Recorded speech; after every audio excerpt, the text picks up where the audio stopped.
Okay, I'm letting Mr. Nunez in as well. We've got a minute. It's 7:58. It is 7:58. So we have nobody downtown, Miss Becky, right? Nobody. Okay.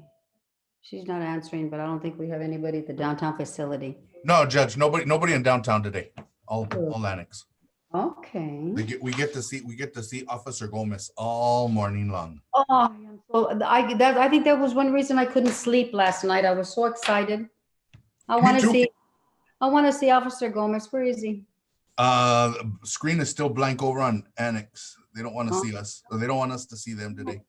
She's asking where you're at. I have Gomez on the phone, Judge. You want me to hang up so you can talk to him? Why are you talking to Gomez? How rude. He called me. I need Why are you talking to him? I want to talk to him. I'm jealous. She says, why am I talking to Gomez? She wants to talk to you. Okay, hang up. So she wants to talk to you. All right, bye. Hang up. Becky? Okay, Judge. That's funny. That's funny. Judge, he's gonna talk to you right now, but he called me because Terrence Matthews is under quarantine. Oh, God. Whatever. Excuse me, Becky. Anita, and I want to know if you have a new girlfriend named Becky. Exactly. Gomez. I want to know. Anita wants to know. We all want to know. Oh. I'm not you. I was the old girlfriend, and then he liked Anita. Gomez, good morning. Good morning. Hi, good morning. Deputy. You're making him turn red. Is everybody staying safe there? Everybody, yeah, so far everybody's good here. Good. Amen. Amen to that. We're on YouTube Live. I think the first one is going to be, I let Miss Gabriela Marquez, and it's going to be Braswell is the first one. Okay, so let's get him going. Good morning, everybody. It is 8 o'clock. It is 7:20. He's coming up, Judge. Thank you, sir. We are in the midst of a COVID pandemic, and the Texas Supreme Court has allowed us to participate via Zoom and YouTube Live. Is there anybody out there that objects to this proceeding? If you do, verbalize it, please. Let the record reflect that there are no objections. There are going to be absolutely no recordings of this proceeding. Mr. Setliff is coming in. No recordings. The only court reporter that is going to record anything about the proceeding is Anita Garza, who is present, participating in this Zoom hearing, as well as Rebecca Gonzalez, my CC, my court coordinator, as well as my bailiff, Mr. Rick Salazar. If anybody does want to participate in the options bar at the bottom with chat or breakout room, please let me know. You know, I'll give you permission to do so. Is there anybody out there now that doesn't understand the instructions I've given or doesn't want to proceed via Zoom and YouTube Live? You need to object right now or forever hold your peace. Let the record reflect that there are no objections. We're going to go ahead and proceed. The first one is Joshua Braswell. Is that you, Mr. Braswell? Yes, Your Honor. Good morning, sir. How are you this morning? Not too bad. How about yourself, Your Honor? I'm good, sir. Thank you. Thank you for asking, sir. I'm doing very well. Thank you. Okay, court calls cause number 2014-1470, the state of Texas versus Joshua Braswell. Announcement of counsel, please. David Nunez for the state, Your Honor. State is ready. Gabby Marcus for Mr. Braswell, Your Honor. State defense is ready. Oh my God, you forgot. You haven't been. Miss Marcus, that was hilarious. I am so sorry. I have not had my coffee. Old habits are hard to break, right? They are. Very well. Very good. That was cute, Ms. Marcus. That was cute. Okay, Mr. Braswell, please raise your right hand to be sworn. Do you solemnly swear the testimony you're about to give be the whole truth, nothing but the truth, so help you God? Yes, Your Honor. Very well. I need your full name for the record, please. Lower your hand. Joshua Calvin Braswell. Date of birth. 0904-1991. And where were you born? Elmhurst, Illinois. And you are here represented by Ms. Marquez, correct? Yes, Your Honor. You have signed a waiver, which is part of States 1. By signing this waiver, you've given up certain rights incident to this proceeding. For example, the right to have a hearing, the right to confront witnesses that are brought to testify against you, and the right to bring witnesses to testify in your own behalf. You understand by signing that waiver, you've given up those rights. Yes, Your Honor. You stipulate that you are one and the same Joshua Calvin Braswell, who on the 13th day of October 2016, you entered a plea of guilty theft of property over 15 under 20K, and you were given 4 years straight probation. Do you stipulate to that? Yes, Your Honor. And do you stipulate to the allegations in the motion to revoke? Yes, Your Honor. And to that motion, how do you plead? True or not true? True, Your Honor. Evidence, please, Mr. Nunez. Yes, Your Honor. At this time, the state would seek to admit as State Exhibit Number 1, the motion to revoke that was filed in this case. Furthermore, the state would proffer that if this case did go to a contested revocation, the state would be able to prove all of the allegations contained in the state's motion to revoke by a preponderance of the evidence. Any objection to the evidence as summarized by the state, Ms. Marquez? No objection by the defense. Any objection to the admission of States 1 consisting of 4 documents, Ms. Marquez? No objection, Your Honor. States 1 consisting of 4 documents will be admitted. What is the plea agreement, Mr. Nunez? Your Honor, the plea agreement is 12 months confinement, TDC state jail facility. Is that your understanding of the plea agreement, Ms. Marquez? Yes, Your Honor, it is. And Mr. Braswell, is that your understanding of the agreement as well? Yes, Your Honor. And you're asking me to accept that agreement, sir? Yes, Your Honor. With that being said, I will accept your plea of true in the plea agreement. Therefore, I hereby sentence you to serve 12 months in the state jail facility, sir. You will get credit for all the time that you have served. Credit for time served, and that should do it. Ms. Marquez, anything else? Nothing further, Your Honor. Anything else, Mr. Nunez? No, Your Honor. Thank you. You all may be excused. Mr. Braswell, good luck to you, sir. Stay safe and good luck to you. Thank you. Thank you. Your Honor. You may be excused. Thank you, Ms. Marquez. Thank The you. next one is Tanya. Thank you. Tanya Morales, Public Defender. Are you on, Mr. Mr. Vasquez? Yes, Good. Tanya Morales, please. At this time, court calls cause number 2018-3792, the state of Texas versus Tanya Morales. Announcement of counsel, please. David Nunez for the state, Your Honor. State is ready. Colonel Vasquez for the defense. We're ready, Your Honor. You know what I forgot to do in that other plea? Have everybody identify each other. Yes, you did, Judge. I believe that. How come you didn't tell me, Mr. Vasquez? It's too late now. Why didn't you tell me that 20 minutes ago? I should have. I think we're okay. Is Ms. Marquez still on? No? Okay. I just wanted to bring that up to your attention. I think we're going to be okay, but okay. And I do recognize my client, Judge. That's what I have to ask. Yes, Rick, try not to let me forget. We all forgot. Okay, now, Ms. Morales, do you see and recognize your attorney as your attorney? Yes, ma'am. And Mr. Vasquez, do you see and recognize your client as the defendant in this case? I do, Your Honor. Very well. Okay. Ms. Morales, please raise your right hand to be sworn. Do you solemnly swear the testimony you're about to give be the truth, whole truth, nothing but the truth, so help you God? Yes, ma'am. Lower your hand. I need your full name, please. Tanya Morales, Date of birth. April 22nd, 1992. And where were you born? I was born in Mexico. Very well. And you are here represented by Mr. Vasquez, correct? Ma'am. Yes, ma'am. Mr. Vasquez, you waive formal arraignment. I do, Judge. Any reason to believe your client is not competent to enter into this plea here today? No, Judge.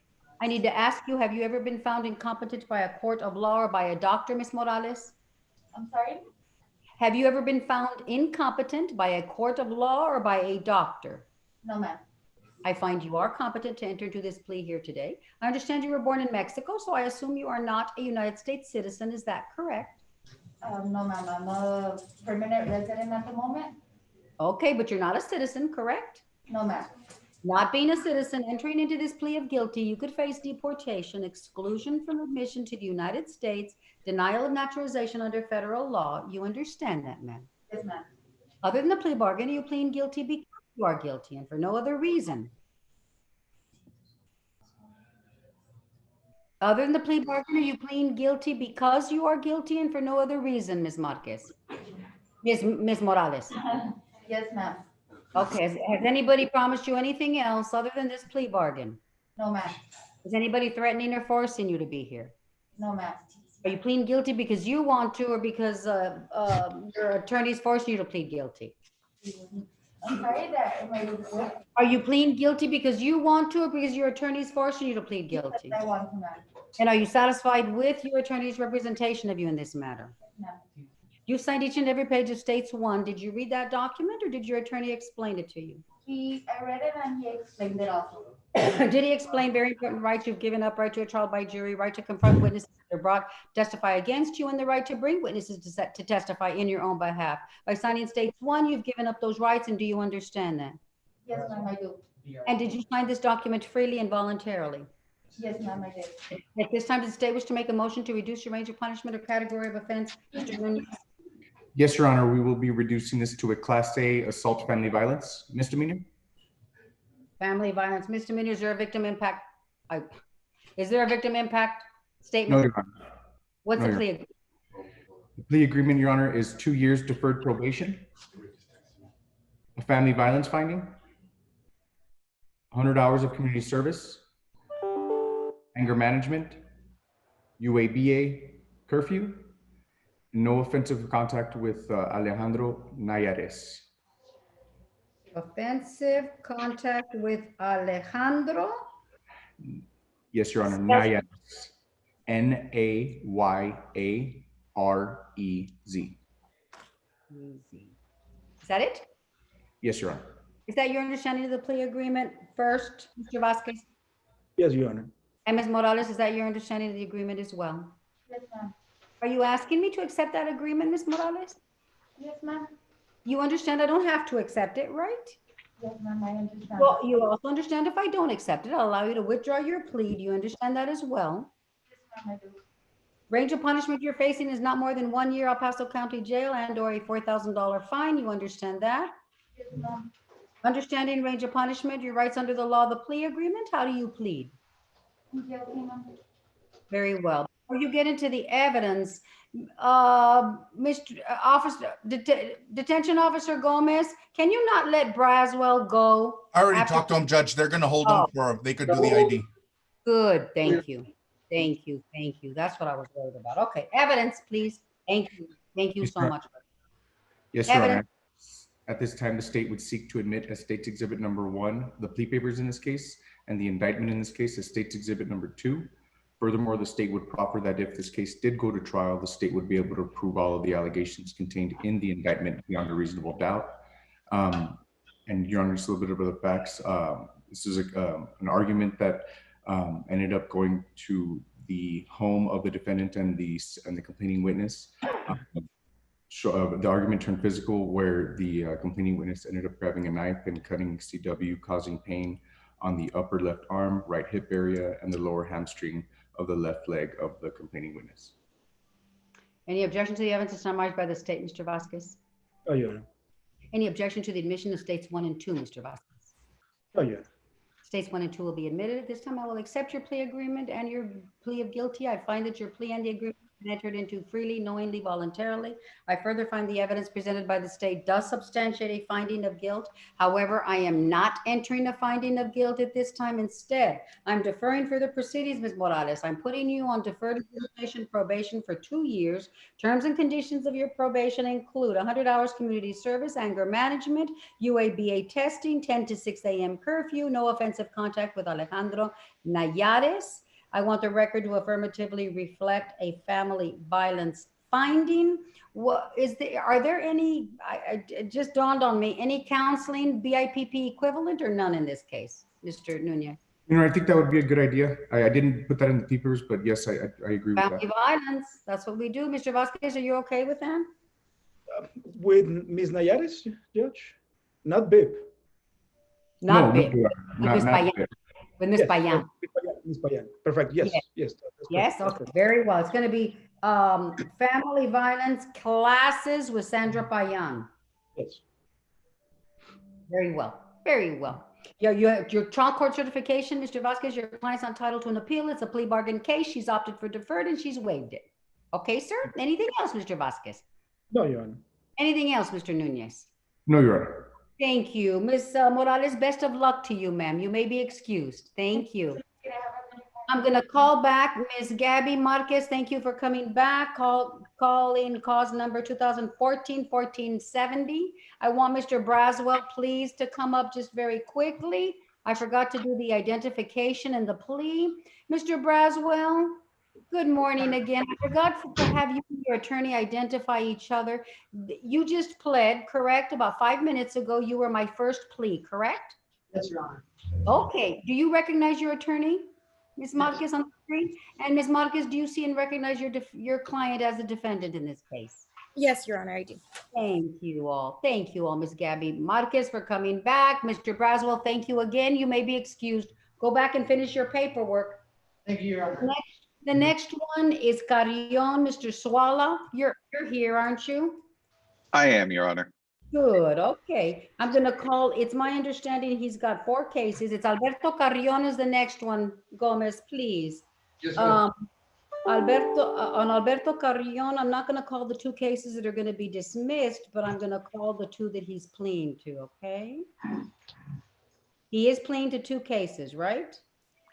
That's correct, Judge. Several counts, but 2 cases, okay. Correct. Very good. At this time, court calls cause number 2019-5174 and 2019-5528, the state of Texas versus Alberto Carrion. Announcement of counsel, please. Your Honor, it's Aaron Sutler for the state. Good morning. Good morning, sir. How are you? Really well, really well. Good. Alex Shawala for Mr. Carrion, Your Honor, and I do recognize him on the video there. Good. Okay. You see, and you recognize him as the defendant in this case, Mr. Shawala? Yes, Your Honor. Thank you. And Mr. Carrion, do you see and recognize your attorney on the screen as your attorney in this case? Yes, ma'am. Very well. Let the record reflect that both have identified each other. Mr. Carrion, I'm going to ask that you please raise your right hand to be sworn. Do you solemnly swear the testimony you're about to give be the truth, whole truth, nothing but the truth, so help you God? Yes, ma'am. Lower your hand. Full name, please. Alberto Carrion, Date of birth. and 396. Where were you born? Excuse me? Where were you born? Here in El Paso. And you are here represented by Mr. Shawala, correct?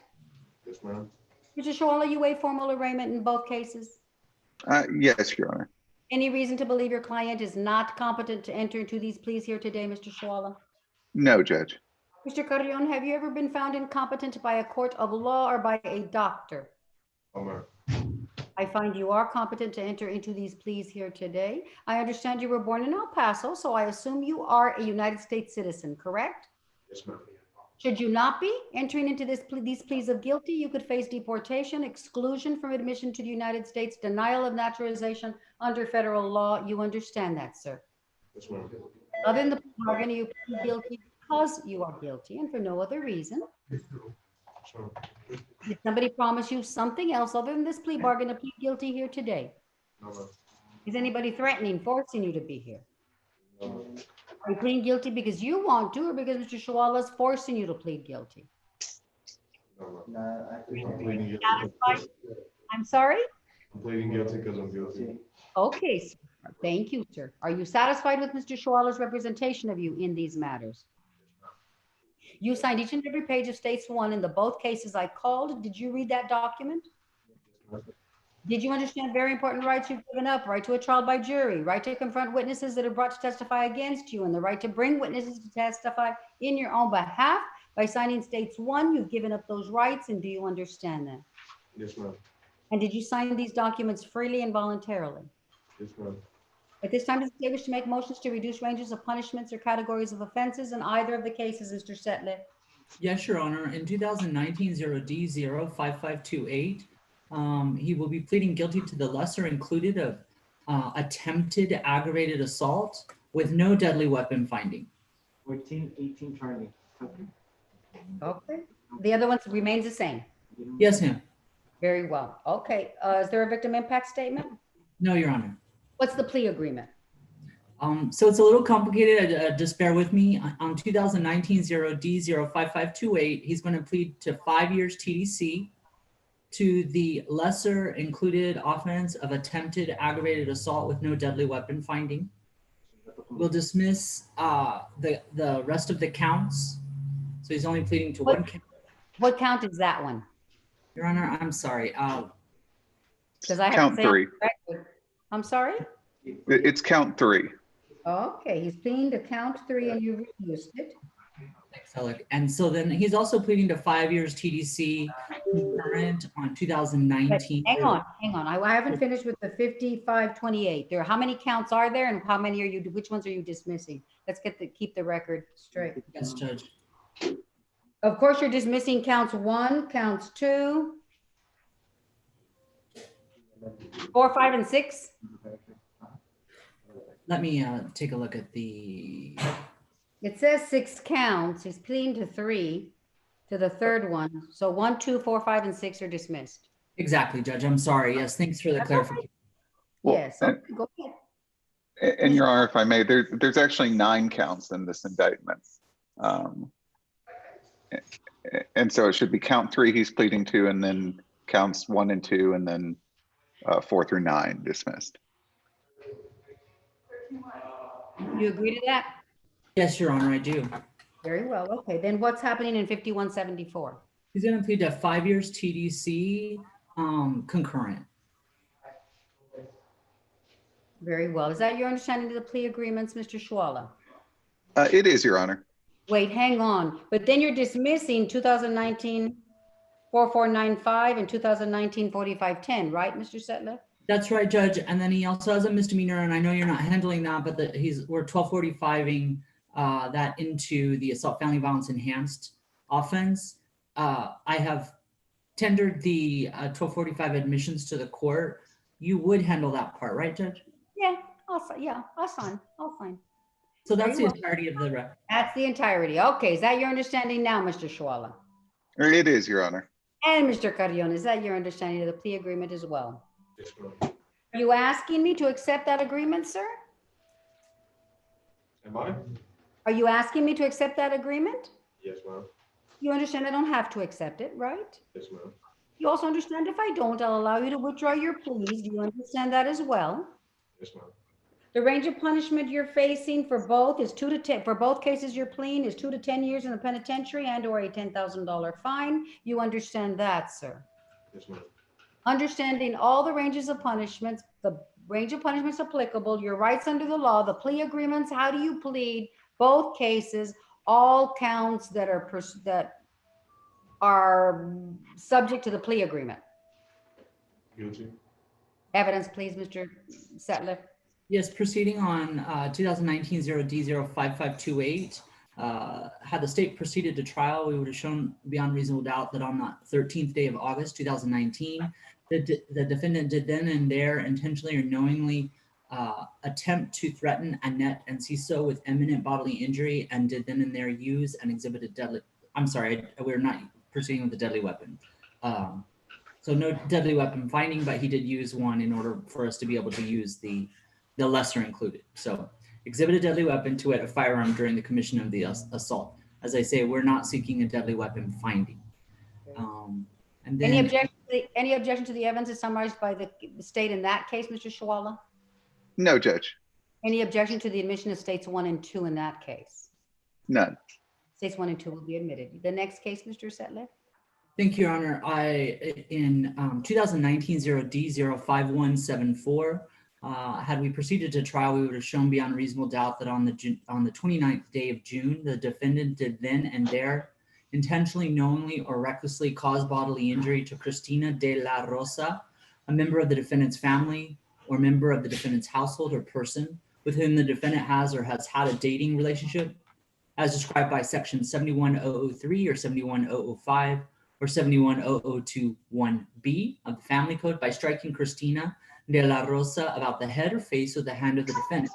Before the commission of the offense, the defendant had previously been convicted of an offense under Chapter 22 of the Penal Code against a member of the defendant's family or member of the defendant's household or person with whom the defendant has or has had a dating relationship, as described by section 71003 or 71005 or 71002(1)B Family Code, to wit, on the 2nd day of May 2018 in the County Criminal Court at Law Number 4 of El Paso County, Texas, in cause number 2018 0C00263. I offer that summary of the evidence as well as the plea papers into evidence, Judge. Any objection to the evidence summarized by the state in that case, Mr. Schwala? No objection. Any objection to the admission of states 1 and 2 in that case, sir? None, Your Honor. States 1 and 2 will be admitted. At this time, I will accept your guilty pleas and the plea agreements. I find that your pleas and the agreements have been entered into freely, knowingly, voluntarily. I further find the evidence presented by the state substantiates findings of guilt in both cases.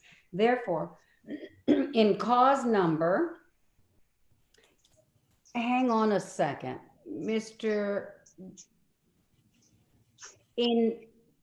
in 5174s, I was looking at the plea papers last night, Mr. Setliff, Mr. Shwala, you're dismissing counts 1 and 2. He's only pleading to count 3.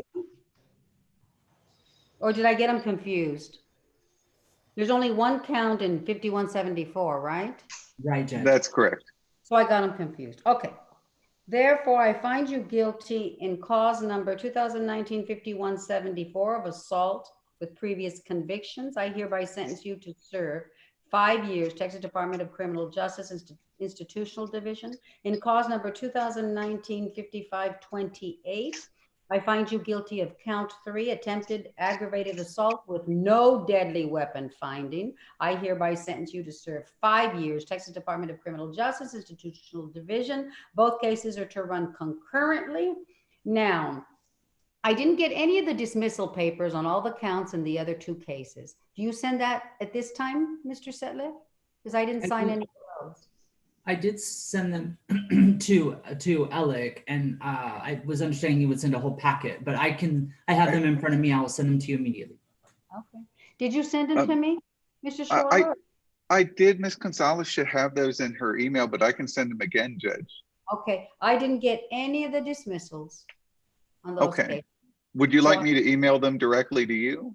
Yes, do that so I can get them. Yes, I need all the dismissals.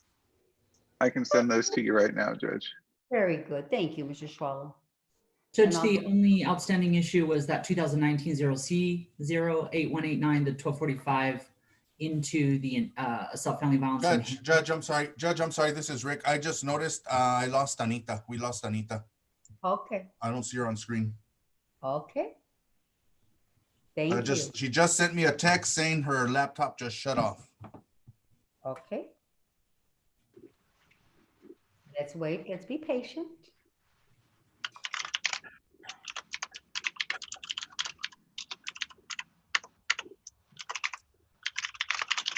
I can send it also. I have it in front of me. You have it in front of you. I just sent them, Your Honor, and I CC'd you, Mr. Setliff. So. Okay. Thank you. Let's be patient and wait for Miss Anita. You know, we can't do anything without her. Nothing. I just hope he doesn't have to go through the indictment again. Oh. Let's talk about Miss Caballero, Miss Caballero, because we're off while we have a little bit of time. I let you in. Miss Caballero, can you talk to me? Good morning. Are you there? Morning, Your Honor.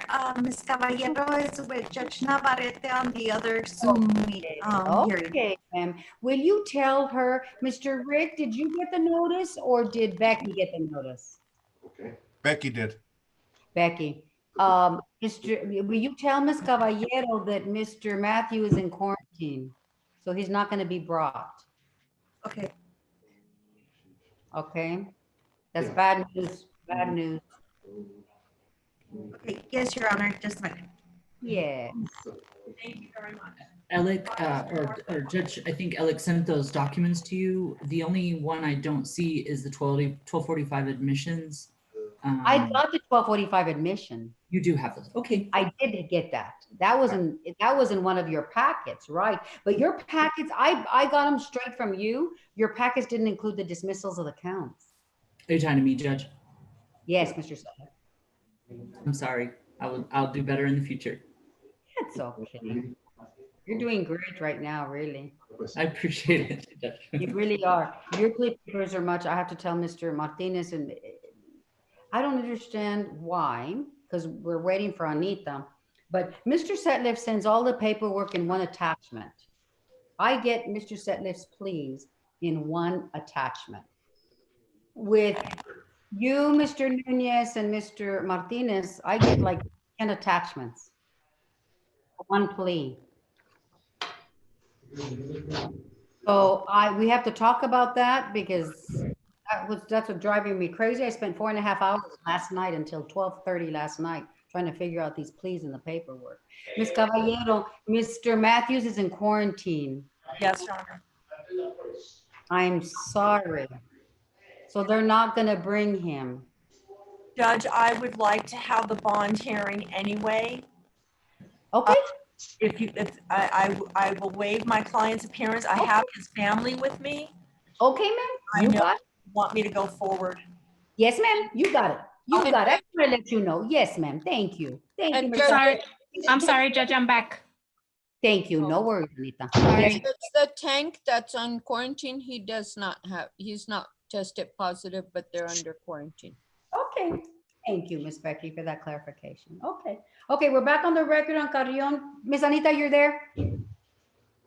Yes, Judge, I'm back. I'm sorry.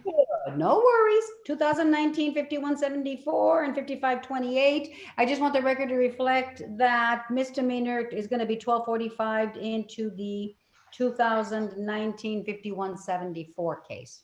Your trial court certification, Mr. Shawala, your client's entitled to an appeal. It's a plea bargain case. Anything else, Mr. Shawala? Nothing from the defense, Your Honor. Anything else, Mr. Setliff? No, Your Honor, thanks very much for your attention and patience this morning.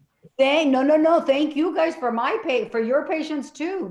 This plea was a little bit complicated. Thank you so much, Mr. Setliff, for making it simple and keeping it in 2 attachments. That's what I loved. Thank you. You may be have a great day. Bye, Thank you, Ellen. Judge. Everybody, Mr. Bye, Carrion. Aaron. Good luck to you, Mr. Carrion. Bye, Mr. Shawala. Take care, sir, out there. Be Thank you. safe. And good luck, Mr. Carrion. Bye-bye, sir. Good luck to you, Mr. Carrion, as well. The next one, Mr. Abrar, it's going to be the plea for it's CLM Law Firm. Who's here for CLM Law Firm? I'm here, Judge. Good morning. Good morning, Mr. Abrar. At this time, court calls, it's going to be Idarian Tucker. That is correct, Judge. Idarian Tucker, Annex. He's coming out. Thank you, sir. At this time, court calls cause number 2020-1750, the state of Texas versus Idarian Tucker. Announcement of counsel, please. David Nunez for the state, Your Honor. State is ready. Adi Faber for Mr. Tucker. We are ready, Judge. Very well. Let's see. Where's Mr. Tucker? Is he there? I don't see him. Mr. Tucker. There you are. Mr. Tucker, good morning, sir. How are you this morning? Good you. I'm sorry? Good you. I'm good, sir. I'm good. Mr. Tucker, do you see and recognize your attorney, Mr. Abrar, on the screen? Oh. Screen. Yeah. I see. Okay. And Mr. Abrar, do you see and recognize your client as the defendant in this case, Mr. Tucker? I do, Judge. Very well. Let the record reflect that both have identified each other. Mr. Tucker, can I ask that you raise your right hand to be sworn? Yes. Right way. Oh, you're right. Do you solemnly swear the testimony you're about to give be the truth, whole truth, nothing but the truth, so help you God? Yes, ma'am. Okay, sir. Lower your hand. I need your full name.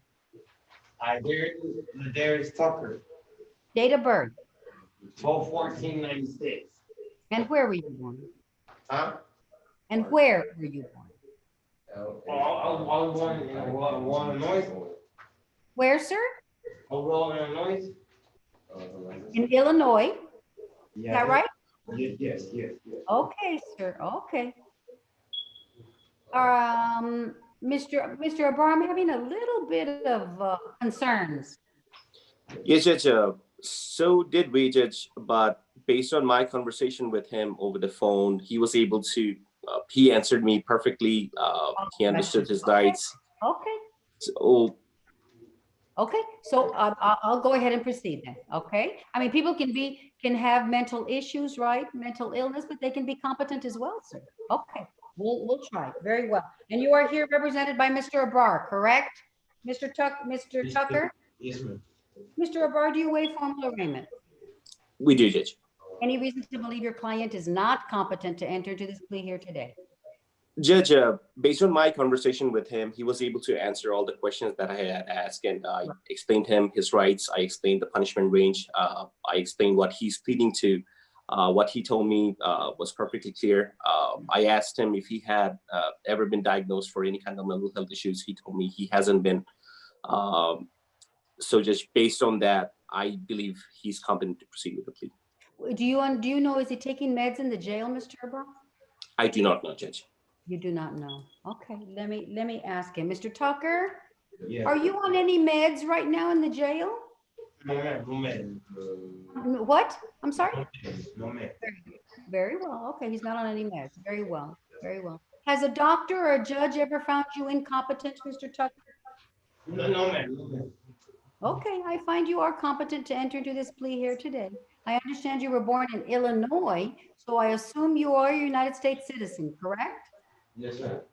Should you not be a citizen entering into this plea of guilty, you could face deportation, exclusion from admission to the United States, denial of naturalization under federal law. Do you understand that, Mr. Tucker? Yes, ma'am. Other than the plea bargain, you plead guilty because you are guilty. You know, Yes, ma'am. did somebody promise you something else other than this plea bargain to plead guilty today? Is anybody threatening or forcing you to be here? No, ma'am. No, Are you ma'am. pleading guilty because you want to, or because Mr. Abrar is forcing you to plead guilty? Because I want. I want. Oh. Are you satisfied with Mr. Abrar's representation of you in this matter? Yes, ma'am. Okay. You've signed each and every page of State's Exhibit 1. Did you read that document? Yes, ma'am. Yes, ma'am. Did you understand very important rights you've given up? Yes, ma'am. You've given up a right to a trial by jury, right to confront witnesses. Yes, ma'am. Yes, ma'am. Yes, ma'am. Yes, ma'am. Okay. Yes, ma'am. Okay, sir. I am a little bit concerned, Mr. Abrar. I am too, Judge. And Okay, I'm a little bit concerned. Let me hang on a second. Let me try to save this. If not, then we can't proceed, and I'm okay with that. yes, Judge, and with the concerns, I mean, he's pleading to a third-degree felony and a deferred probation too, Judge. If you believe that, based on just what we were watching, Judge, if you believe that we probably postpone the plea, I think that's what we should do. You want to postpone it then, sir? Yes, Judge. Hey, Mr. Brown, can it be today? I can't wait long. I gotta go to the hospital. I gotta do a lot of stuff, sir. They said we'll be able to get the release today. And I also been planning to get released today. Your Honor, Yes. Judge, I think this is something that maybe Mr. Abrar and yourself, maybe we can all talk in chambers, quote unquote. Okay. Okay, but can I just ask him the threshold questions for competency so I can that'll be on the record. Absolutely. Yes, I think we need to do that first, okay, Mr. Abrar? Are you okay with that, Mr. Abrar? Yes, yes. Very good. Okay, Mr. Tucker, what are the charges that are pending against you right now as you understand it? What are the charges? Theft, robbery, and theft, robbery, and that's it. Just theft and robbery. Okay, there's something, you got that right, but then there's an assault on who? Assault at Family Dollar. Okay, assault on who? On an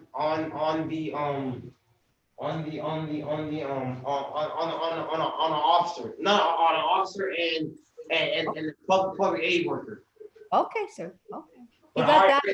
Okay. In my time. What is the role? Okay, sir, you got those charges right, sir. Those are your charges. What is the role of your attorney? He's the one that helps you out. He's the one that gets you ready to go home. He's the one that helps you go home. He's the one that helps you out. Okay. Does he help me out or does he help you out? He helps me out. He helps the public people out. Okay. What is the role of the district attorney, the prosecutor? He helps negotiate you. He's the one that decides if you're wrong or you're guilty or not. Okay, and what is the role of the judge? The judge helps you out. The judge helps you out, go home and all kinds of stuff.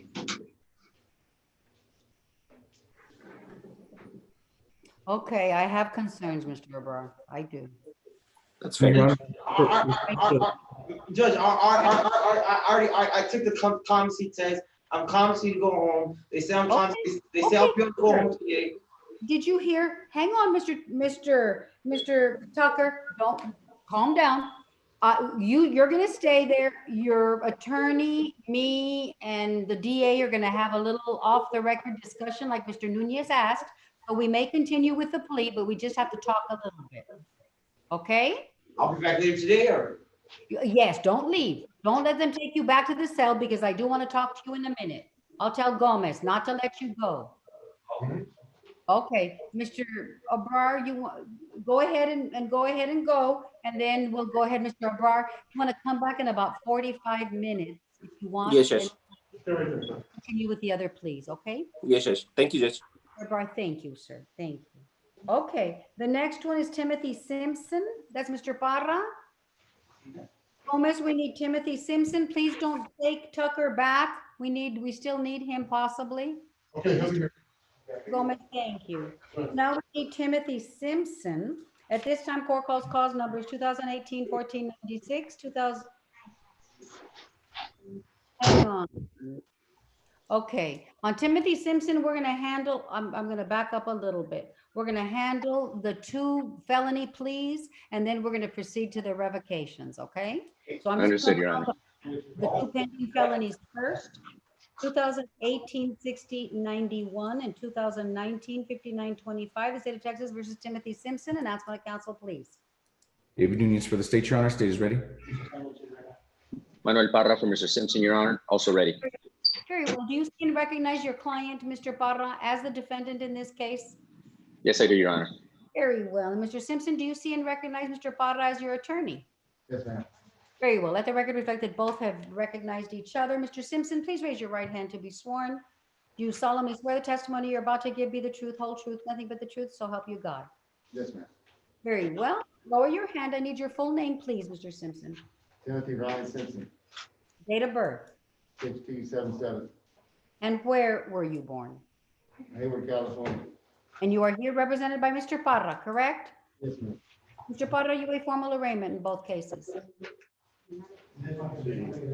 Mr. Parra, you're mute. Yes, Your Honor, we have. You a formal arraignment in both cases? We do, Judge. Reason to believe your client is not competent to introduce plea here today, Mr. Parra? None, Your Honor. Mr. Simpson, have you ever been found incompetent by a court of law or by a doctor? No. I find you are competent to enter into these pleas here today. I understand you were born, where did you tell me you were born? El Paso? Hayward, California. Haywood, California. I'm sorry, sir, I forgot. In California, so that makes you a United States citizen, correct? Yes, ma'am. Should you not be entering into these pleas of guilty, you could face deportation, exclusion from admission to the United States, denial of naturalization under federal law. You understand that, sir? Yes, ma'am. Other than the plea bargain, you plead guilty because you are guilty and for no other reason. Yes, ma'am. Did somebody promise you something else other than this plea bargain to plead guilty here today? No. Is anybody threatening or forcing you to be here? No. Are you pleading guilty because you want to, or Mr. Parra is forcing you to plead guilty? I want to. Are you satisfied with Mr. Parra's representation of you in these matters? Yes, ma'am. You've signed each and every page of State's Exhibit number 1 in each and every case, sir. Did you read those documents? Yes, ma'am. Did you understand very important rights you've given up? Right to a trial by jury, right to confront witnesses that are brought to testify against you, and the right to bring witnesses to testify in your own behalf. By signing States 1, you've given up those rights, and do you understand that? Yes, ma'am.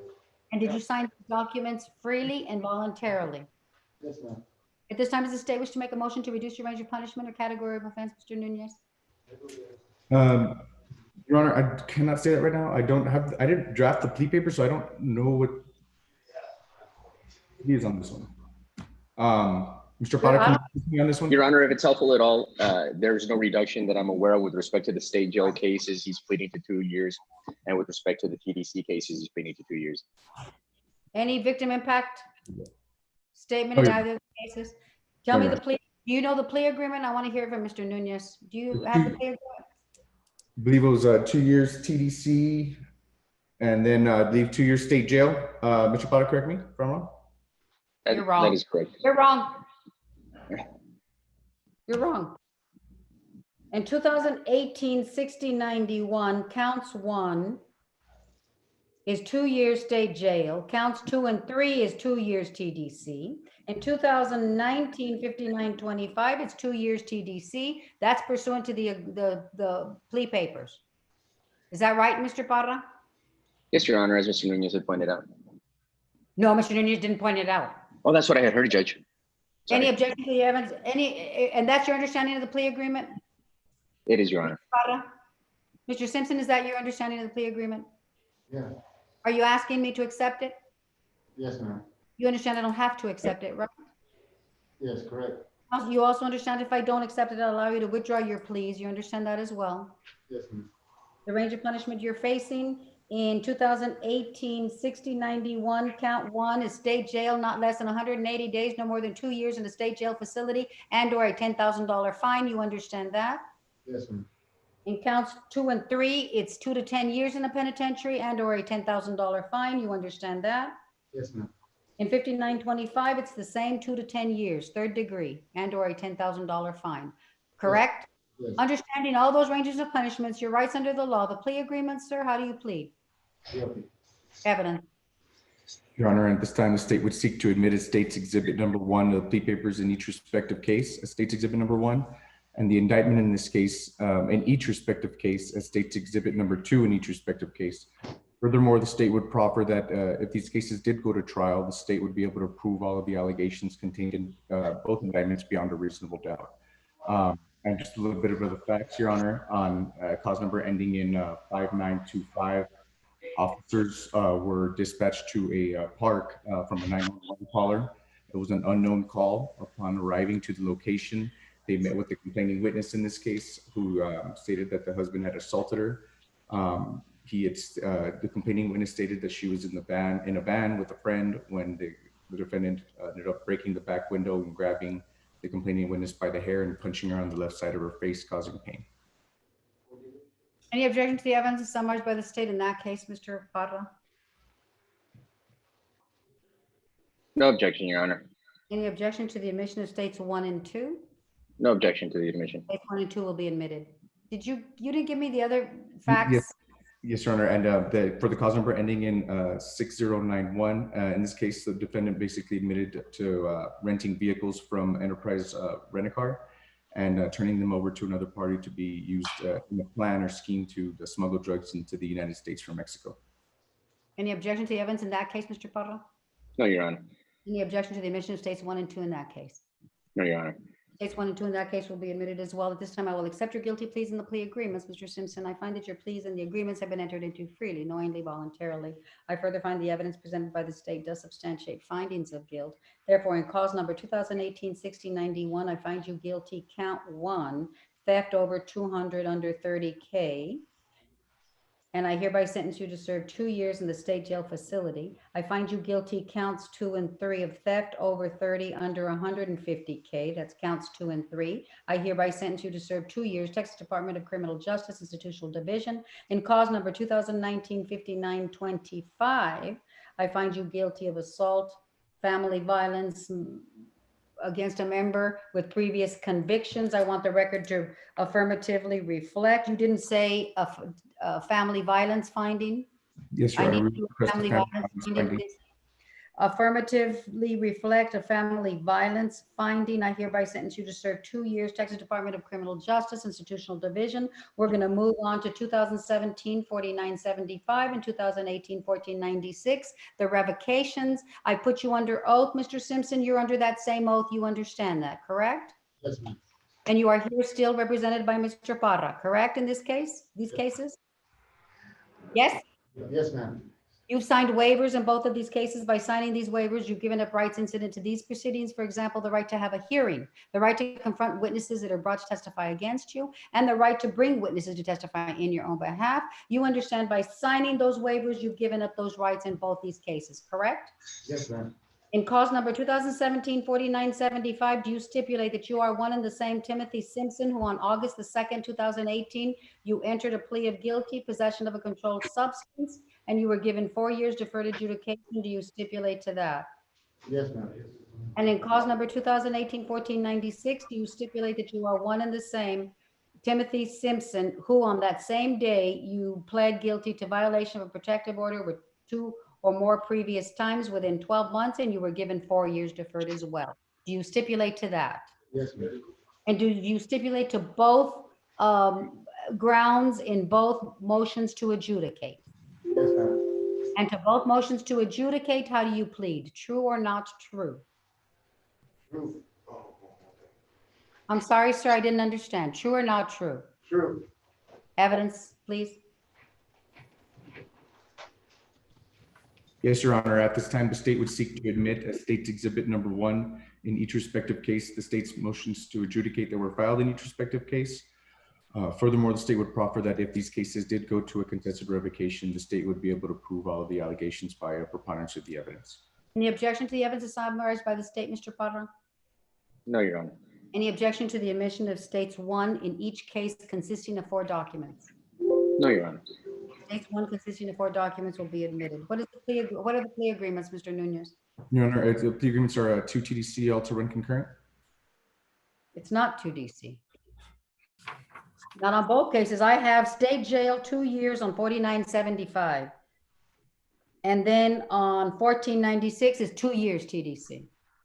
Your Honor, I apologize. The state jail is 2 years TDC state jail facility. And then the other case, the violation of protective order, felony ending in 1496 is 2 TDC. My apologies, Judge. Mr. Potter, is that your understanding of the plea agreements? Yes, it is, Your Honor. You're asking me to accept those agreements? I am, Your Honor. Very well. And Mr. Simpson, you're asking me to accept those agreements as well? Yes, ma'am. With that being said, I hereby, in 2017-4975, I hereby revoke your deferred status, find you guilty possession of a controlled substance. I hereby sentence you to serve 2 years in the state jail facility. In 2018-1496, I find you guilty of violation of a protective order, and I hereby sentence you to serve 2 years, Texas Department of Criminal Justice Institutional Divisions. All cases now are to run concurrent. In the pending felonies, Mr. Parra, your client's not entitled to an appeal. They're plea bargain cases. Anything else, Mr. Parra? No, Your Honor. Anything else, Mr. Nunez? No, Your Honor. Mr. Simpson, good luck to you, sir. Thank you very much. You all may be excused. The next Take care, Mr. case Simpson. is Thank you. Luis Alejandro Lopez. Mr. Avelar, are you on? Yeah, you're on. I think you're handling this one. Luis Alejandro Lopez. Court called cause number 2018-3319. Announcement of council, please. David Nunez for the state, Your Honor. State is ready. Mr. Avelar? Mr. Avelar is on mute, Judge. Mr. Avelar? Mr. Avelar, are you there? Yes, ma'am. Okay. Are you going to announce? Daniel Avelar for Luis Lopez. Very well. Do you see and recognize your client as the defendant in this case, Mr. Avelar? Yes, ma'am, I do. And Mr. Lopez, do you see and recognize your Mr. Avelar on the screen? Yes. Very well. Let the record reflect that both have recognized each other. This is the bond hearing, Mr. Avelar, so you may proceed. Thank you, Judge, and good morning. Good morning. What's so good about it? Well, we woke up. Okay. Go ahead, Mr. Avelar. Judge, this is Mr. Lopez. He's accused of assault, family violence. I think there's also an aggravated assault allegation, Judge. Your Honor, truth be told, Judge, this is going to be difficult because he's not from here. He's from Colorado. That's where his home is. What's going to be difficult? I don't understand what you're saying. My argument to let him out on a PR bond. Oh, okay. And that's what we're asking for, Judge, is that he be released on his personal recognizance. Your Honor, he's from Colorado. That's where his family's at. He has a great family support system. I talked to his family members yesterday, Judge, in preparation for my bond hearing, and they are anxious to get him home. He's been incarcerated since at least, I think, September, Judge. So it's been some time, Your Honor. If released, he will reside in Colorado, with your permission, Judge. He does have 3 children. They're all up in Colorado. He is a United States citizen, Judge. And he is married to the mother of the children in Colorado.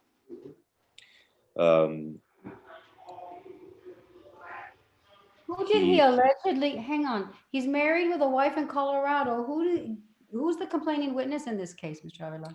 A woman by the name of Maribel Martinez, Judge. So that was like his girlfriend or what? The allegation is that there was a, yes, ma'am. Okay, and he has a wife in Colorado and children. And that was his only tie. I believe there was some rough times there up in Colorado, Judge. And so gets led astray, comes to El Paso, then this comes up. That's his only connection to El Paso is this Miss Martinez complaining witness. Gets a girlfriend with a wife and children in Colorado. That's Right. nice. That's And so- nice, Mr. Lopez. You're a good sterling character. Getting a girlfriend and you have a wife and kids back home. Go ahead.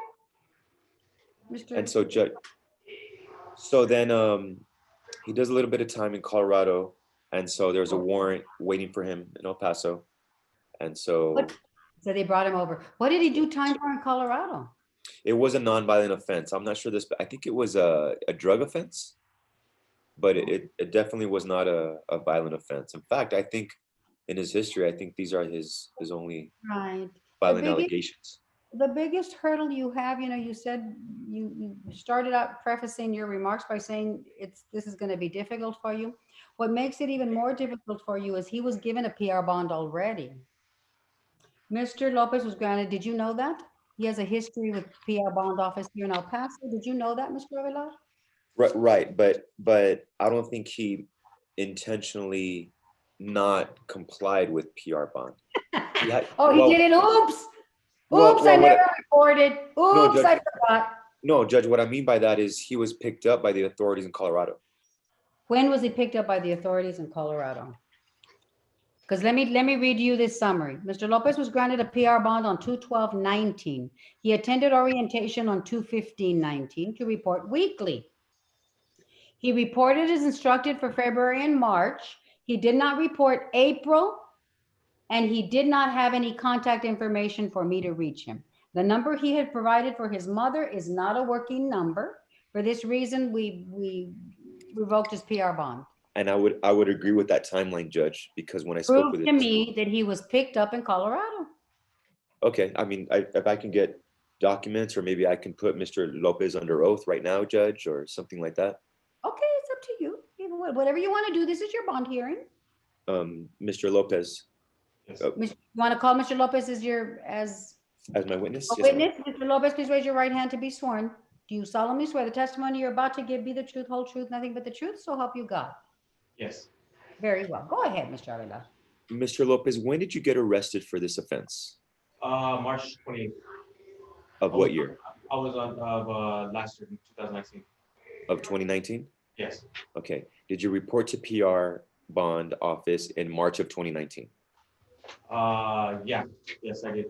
I was going to court. I was just going back and forth to Colorado because I had parole down there that I had to myself into every 2 weeks. Mr. Lopez, just answer my question, okay? And in April of 2019, did you report to PR bond? No, I didn't. And in April of 2019, were you in custody in Colorado? Yes. Okay, and how long were you in custody for in Colorado? Till August 28th. Right. And then in August of 2019, what happened that you made it to El Paso? I had a warrant. A warrant from where? From El Paso. El Paso, Texas? Yes. Okay. And so El Paso, Texas picked you up in Colorado? Yes. And have you been in custody ever since then? Yes. No further questions, Judge. Okay, I just have I have a question, Mr. Avila. So Yes, let's see if you can answer it, sir. Okay, what specific date was he picked up in Colorado in April 2019? I want the exact date. Mr. Lopez, so the court has a question. It's about this timeline, okay? What date were you picked up by the Colorado authorities in April of 2019? Say that again? In April of 2019, can you recall a specific date of when you were placed in custody? In Colorado. Oh, in Colorado, yeah, March 28th of 2019. Thank you, Mr. Lopez. Yeah. He was placed in custody. He remained in custody from March 28th, 2019 until August 28th, 2019. Is that the timeline, Mr. Avila? Yes, ma'am. Mr. Lopez, it was until August 28th? Yeah, I got released from prison and then they picked me up. Man. Okay. So he did time in custody for what's the offense? Mr. Lopez, when they picked you up in Colorado. in March 2019 in Colorado, what was the offense there? It's a drug offense. I'm sorry? Drug offense? It was, okay. Like a possession case or something? Yeah, yes. Okay. Do you have any questions of this witness, Mr. Nunez? No, Your Honor, I don't have any questions, but I will say that, Your Honor, he does have some trips in Colorado. Looks like the penitentiary. How many pen trips? I'd say at least 2, Your Honor. There might be 3, but the first one I believe was for controlled substance. Then you have a trespass with intent to commit crime. And then after that, I see escape attempt from felony pending. So it looks like trying to escape from custody or something to that effect, Judge. I'd have to look more into it. There's a lot of data here, but also from what I see, also in his criminal history is he does have, I guess he does have a sex offense as a juvenile. He was revoked on probation. In that case as a juvenile, and then as well as when I just mentioned the penitentiary trips to Colorado, I did also see that he was previously placed on some type of intensive supervision program where he was revoked and then subsequently sentenced to the Department of Corrections over there in Colorado, it looks like. We do have the pen packets. And another thing to note, Judge, is the complaining witness in this case. We have been in contact with her. And she is on prosecuted, and she is also in Colorado. Where in particular, I couldn't tell you at this time, Judge, but at this point, the state would fully oppose any the granting of personal recognizance bond. Well, In addition, Your Honor, yes, sir. the recommendation in this case is 15 TDC. It's just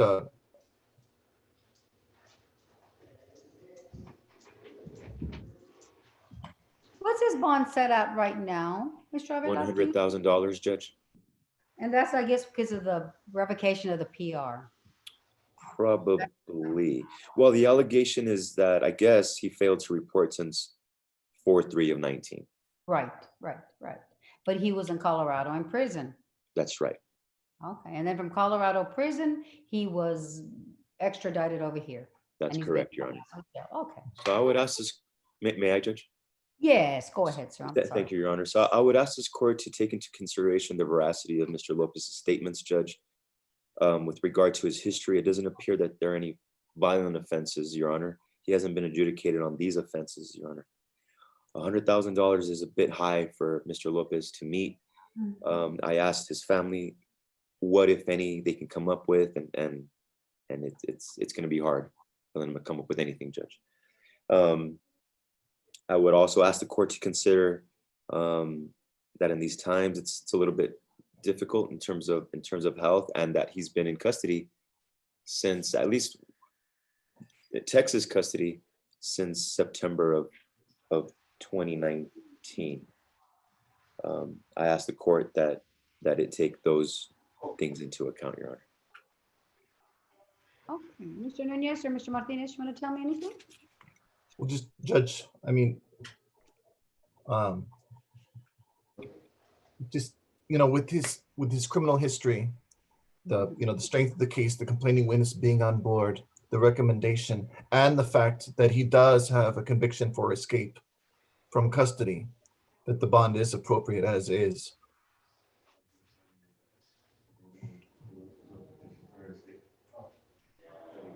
Well, I put $100,000 bond because that's what I normally do, 100,000 for revocation, whether it be a surety or a PR bond. The complaining witness resides in Colorado. That's my understanding. Yes, Your Honor. He does. Okay, Mr. Avelar is shaking his head no. No, she does. Okay, we know that for sure. Mr. Avelar? I don't know that for sure, Your Honor. I thought it was somewhere in San Luis Estadio. Your Honor, I have a note here that I wrote February 25th, 2020. CW called and stated she lives in Colorado and is on board to prosecute.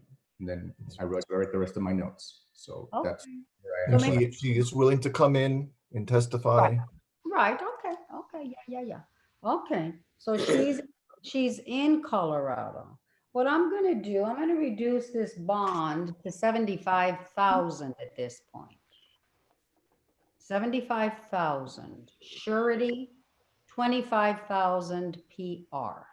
I didn't get that split, Your Honor. I apologize. Right, that's okay. 75,000 surety, 25,000. So I reduced it 25 grand. I get you.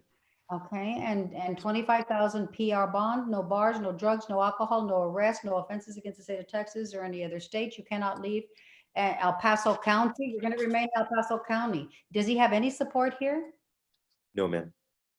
Well, I don't know if I'll let him go to Colorado, especially in light of the fact that this complaining witness is allegedly in Colorado. So he's going to have to remain in El Paso. Not only that, yeah, he's going to have to remain in El Paso County. His families have to find him a little place to stay. I need to try to keep track of him. He's going to report one time a week. One time a week to your PR bond officer. You're going to do UA testings 2 times monthly with 24 hours notice. You're going to have a 9 to 6 a.m. curfew. This particular case with this particular defendant, I don't want him to leave the jurisdiction. Really? So I don't know. Okay. What else? As a condition of the PR, if he makes the custody portion, that a condition of his PR be that he has to sign a waiver of extradition. Okay, that's a good thing to do. That's a good thing in case he's there. Yes, I agree. He's gonna have to sign a waiver of extradition. And no contact with, what's the name of the complaining witness? Maribel Martinez. Mariel Martinez? Maribel? Maribel Martinez. No contact with her either. Maribel Martinez Calderon. Calderon. Oh, there it is, Mr. Castañeda. Anything else, Mr. Martinez or Mr. Nunez for this PR bond or for this case? No, Your Honor. Anything else, Mr. Avelar? No, Your Honor.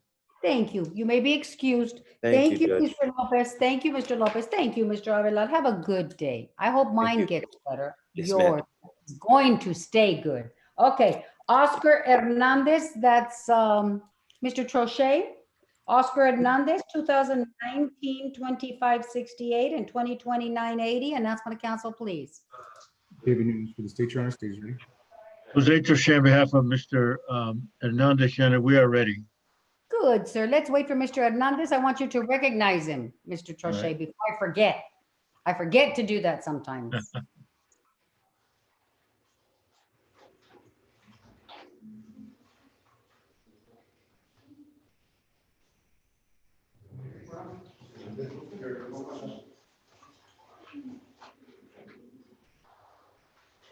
Let's see.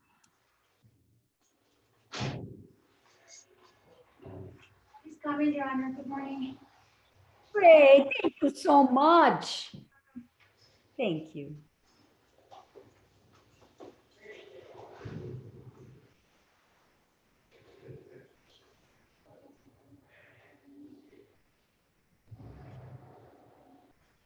Can you make me another cup? Please, Issa. Please, Issa. I know. I'll wait till you're done with yours. It's lovely to be at home, to have a beautiful, gorgeous, stunning daughter to make me my coffee. Right? Judge Trochet, it's wonderful. Absolutely, it's A great. beautiful daughter here that I just asked to make me another cup of coffee. Life is good. It's gonna get good It now. is. It is. Are you Excellent. doing okay, Judge? Are you doing I'm okay? doing very well. I'm doing You very look well. fab. You look marvelous, Judge. Everything's great. Judge, I was wondering if you knew when Ignacio Hernandez or Ignacio's funeral was Estrada. today.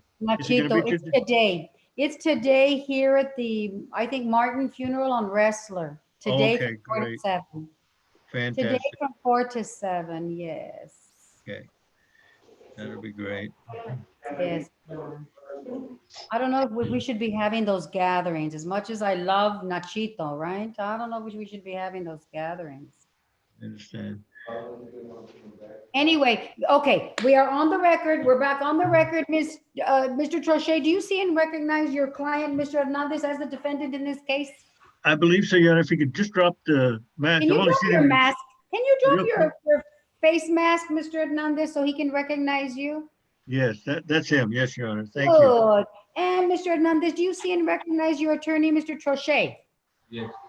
Very well. Let the record reflect that both have recognized each other. This is a bond hearing, Mr. Trochet, so you may proceed. Thank you, Your Honor. I picked up this case for Mr. Richard Esford. He had was representing him in another case. There are two cases that are that he has, and then he picked up this new case. This new case, Your Honor, is a task force case, and I think it probably would have ended up in the what we used to call the impact court, but for the fact that he was already he had a possession case in your court, so they put them both together. He lives in San Elizario, or excuse me, in Fabens with his grandmother, and he has a 13-year-old son that he has custody of, and name of Michael. And so we have we understand, Your Honor, that he was on a PR bond, or at least he was on bond when he picked up this new case. We understand the problems associated with that. Without going too much into the details of this case, my client feels that he was set up and that he'd like to talk to somebody about that. Being a task force case, there are people who are interested in talking to him, I think, down the line. So with that, Your Honor, we are asking, I did speak to the family and his grandmother, basically, and they really don't have any money. So what we're asking for, Your Honor, is a PR bond, very strict. He understands it would probably be very strict recommendations or conditions, excuse me. And so he had been working construction in Midland, but he understands that's probably not going to be available. He does have construction contacts here in El Paso that he can work with. And that's what we're asking for, Your Honor, a PR bond in this case. Mr. Trochet, did you know he was already on a PR bond and failed to report? Well, Your Honor, I think he failed to report because, well, I'm not sure why, but I thought he was because of the new arrest. Yes. I thought he failed to report because of the new arrest, Your Honor, if I'm not mistaken.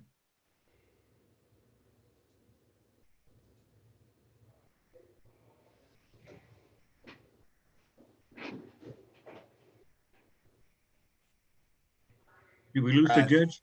I think we lost her. Hang on for a little bit. She should be back on. Sure, sure.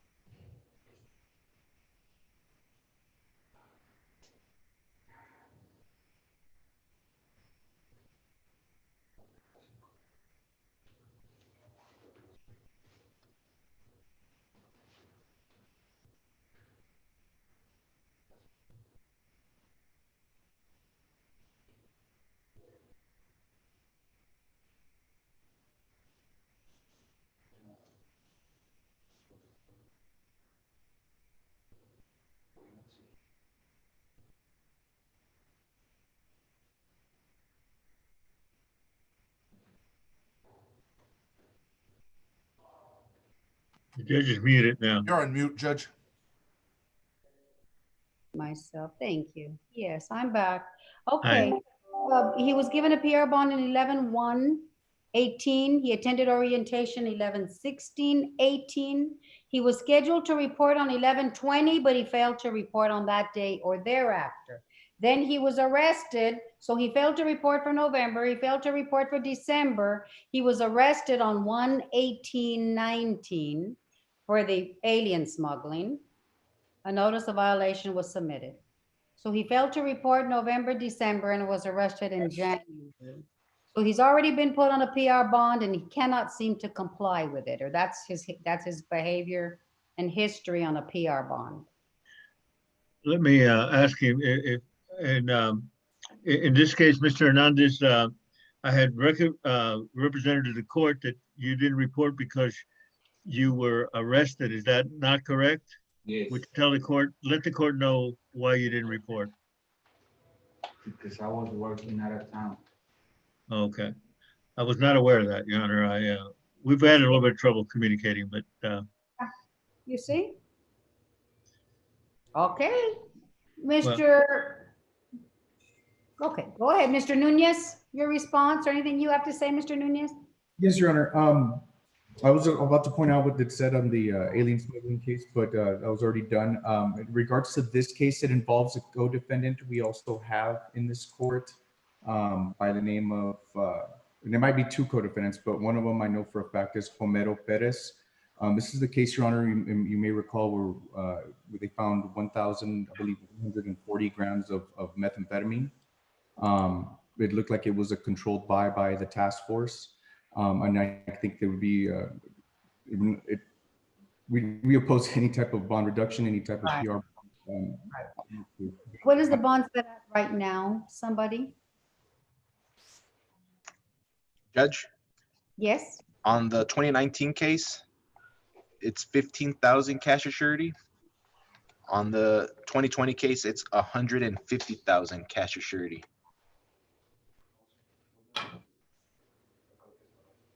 okay.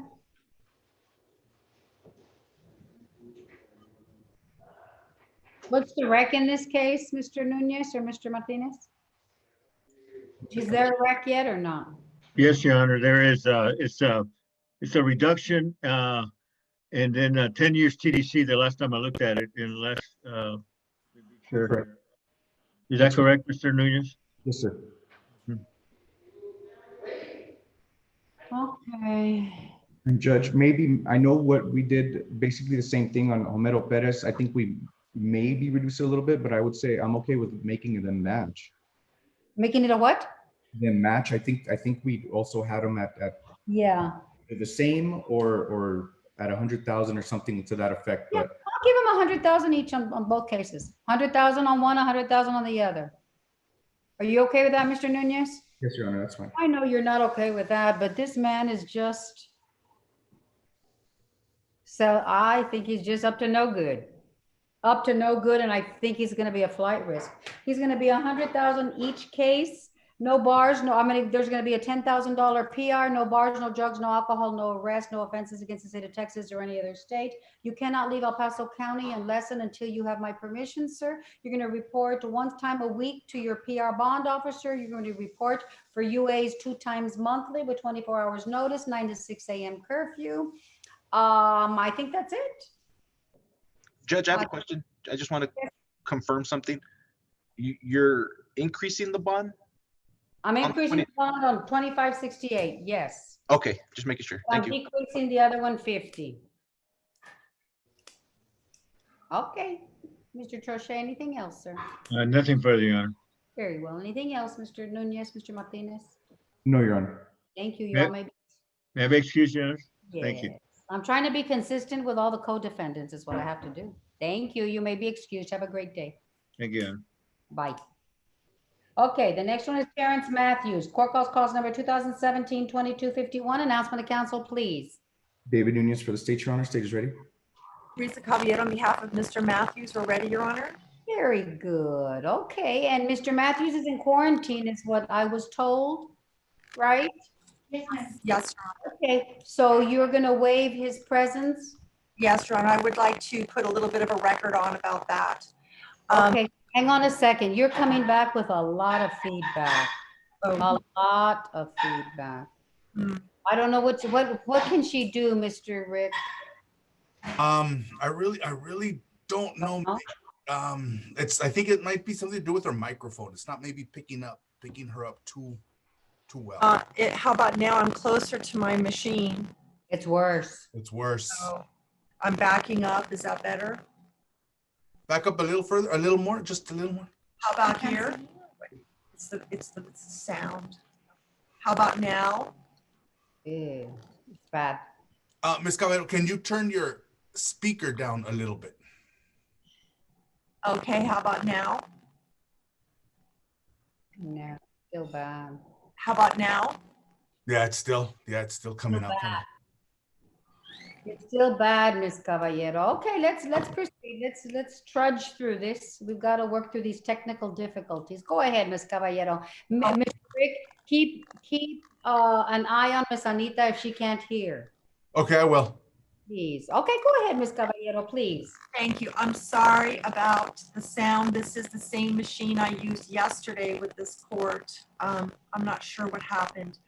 But my client has been in jail since June, and he is in quarantine, and I feel that it's important for me to go ahead and have this hearing, given the COVID situation at the jail, and given the fact that my client's family is here and they're behind me in the chairs, that this is his mother, Mrs. Barnett, and his sister. And Your Honor, my client is on probation and he has a new charge. And the new charge is very defensible. As far as the probation, and he has a $40,000 bond on that, but he does not have a bond on the probation case. And as far as my notes reflect that he had complied with all terms and conditions of his probation, but he got arrested for the new offense. And Hang on one second, Ms. Caballero. It just dawned on me before you continue. Hang on to that thought. I'm sorry to interrupt. Where's the probation department? Who's the probation officer for Mr. Terrence Matthews? Your Honor, good morning. I will be covering this case, Monica de la Cruz with adult probation. Okay, and you know the facts of this case and you know this case, yes? Yes, Your Honor. I was advised yesterday evening the officer was not available, so I have as much as I can find. Yes. Who's the officer? Ms. Betsy Dominguez, Your Honor. Yeah, that's right. Betsy Dominguez. And she's not available today. She's not available, Your Honor. I believe she's out on family medical leave. I know. This is a real, thank you, Mike. Thank you. This is a real important case and I needed her input. Let's see if we can proceed. You guys, you probation department, I know it's a last minute, but you need to let me know when the officer is not going to participate or not, on which cases, because there's certain cases that I have lots of knowledge about, right? In some cases I don't. In some cases I need the probation department here, the person that's actually supervised and has personal knowledge of all the facts. Okay. With that disclaimer, go ahead, Ms. Caballero. Thank you, Your Honor. Worse. Well, it might be that we have to abate the hearing and leave it pending. I mean, we'll see as we go on. Yes, ma'am. Let's try to get it done, though. Go ahead, Ms. Caballero. My client has 2 children, ages 4 and 12, and they're visiting from Alabama, and they're due to leave on Wednesday. My client was living with his mother, who's present here behind me. They live in a house on the east side. It's a rental, and they've been there since my client's mother's been there since 2012. My client's mother is a retired teacher from Alabama. My client was trying to get disability. He was doing odd jobs. He has PTSD and he's bipolar, and he is on medication, on several medications. He lived with his mom for 2 years in the house on the east side, and his sister, Juanetta, that's Jon, capital Quanetta.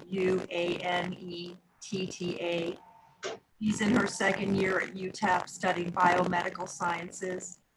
Another issue, Your Honor, and I believe my client completed his community service and so on and so forth, is that he is not only in quarantine, but he has not had access to any hygiene supplies for 2 weeks. And that is because when he and other people in his pod were eating, one of his fellow pod mates found a tooth in his food. And so my client hasn't wanted to eat out of the kitchen at the jail and only wants to eat commissary. But they're claiming that he's on a hunger strike. And so they won't give him access to any commissary money, which of course has cut him off from toothpaste and shampoo for the last 2 weeks. So we have this strange layering of circumstances out there. We have the COVID, we have the usual hygiene problems, then we have human teeth in the food, and then we have a person who doesn't want to eat their food anymore, and then we have him being punished, and now we've been dirty for 2 weeks. He has a place to live. The new case is very defensible, and we're asking that the court consider all the circumstances and grant him a low bond, because, Judge, I think the family has about $1,000 to put up at this juncture, and they're going to need that and some more on the new case. How much is the bond on the new case? $40,000, and if the court is inclined to reduce that, I would ask the court to do that. Okay. It's $40,000 on the delivery over 200, under 400, and then it's $2,000 on the possession of substance PG3 under 28, and then it's $1,000 on the possession of dangerous drug, and then it's $1,000 on the possession of controlled substance PG2 under 1 gram. So really it's 42, 3, 4, 44. And then no bond on his probation case. Correct. Correct. I understand, Ms. Caballero, that this was a sting operation. That this house had been surveilled for a long, long time. Okay. I don't know. I don't know how defensible it can be if you've got a surveilled sting operation, but you know, if anybody can do that, you can, Ms. Caballero. So if anybody can, you can, but talk to me about that, please. Well, I have spoken to my client, and based on my conversations with my client, I do think it's defensible. Okay, and I know you can get into the facts. Okay, but I'm telling you what my knowledge is. Yes. That's what my knowledge is about the new case. Okay. Okay. Your Honor, even if, let's say it weren't defensible, let's say it was rock solid and it's going to be something you're going to be considering on a motion to revoke and considering sending somebody to probation. That would require a very contested hearing if the state chose to go on that first. Right. And I don't think that that would be something that I would agree to do a Zoom on. So now we're, you know, I think that if you were to grant him a bond, given the circumstances, given the time frame, given all the hygiene considerations, you could be assured this man would be living with his mother, who's sitting behind me, reporting to your probation officer, however ordered to do so, being subject to drug tests, and we could move on from there. Okay, Ms. Caballero, I understand. Ms. De La Cruz, as I recall, he was compliant on his probation. He was, Your Honor. Right, that's not an issue. He was complying. He was in my Phoenix project, and he was doing quite well. That's why this was such a major disappointment. Major disappointment. But he was complying, right? I mean, my recollection is he was complying with Betsy, everything that Betsy, and Betsy had a good relationship with him, and, right? Ms. Yes, Your Honor. The last court hearing for the Phoenix project would have been on June the 3rd. Right. And then he had last spoken to his officer on June the 2nd. His last year analysis was negative on June the 1st. Yeah. He committed a bigger crime in my book, Miss Caballero. Is that little girl you said was his sister that's sitting with mom back there? Yes, Your Honor, his sister. That's sister, okay. Yes, Judge. Good, I'm glad the girls aren't here. I think he has two minor girls you're talking about. Those two girls are still here, trying to visit their father. And the biggest, the biggest crime I think that Mr. Matthews did was get arrested while the girls were here trying to enjoy their father for the summer. It is my firm belief he knew what he was up to. He knew what he was doing. This is a surveillance, a sting operation. And nevertheless, he got arrested in front of his youngest child. How traumatic is that? And in my book, that's the biggest crime. Let's presume that he's innocent. No, the fact that he got arrested, he may have gotten arrested unlawfully, but the fact that he got arrested in front of his children, the fact that he got into this kind of problem with his children while they were having summer visitation, and all the efforts that everybody made to get their children, his children down here, including the ex-wife. The ex-wife literally drove to bring his children down. And then all of a sudden I get arrested, manufacturing delivery, and oh my God, it's a sting operation. They've been surveilling this house for a long time. You know, that's not just oops, I'm sorry, accident. So all of those issues that Mr. Matthews created really upsets me, and to me is the biggest crime he committed. Then I'm going to go to my fallback position, Your Honor. I'm hearing the court. So my fallback position would be, it doesn't sound like a PR bond is in the realm of possibility here. So what I would then ask for is a bond of some kind, within the realm of reason, but a bond of some kind, and that if his family is inclined and can make it, that it can be posted and we can move from there. I understand the court is not inclined to grant a PR bond. Ish. Okay, Mr. Nunez, what's your response? Your Honor, given the facts of the case that it is a sting operation, they found 232 grams of cocaine. 232 grams of cocaine in the house, along with firearms. In whose house? In the home that he had care, custody, and control of, I guess, according to the report, with him and his co-defendant, which I believe is someone that's related to him.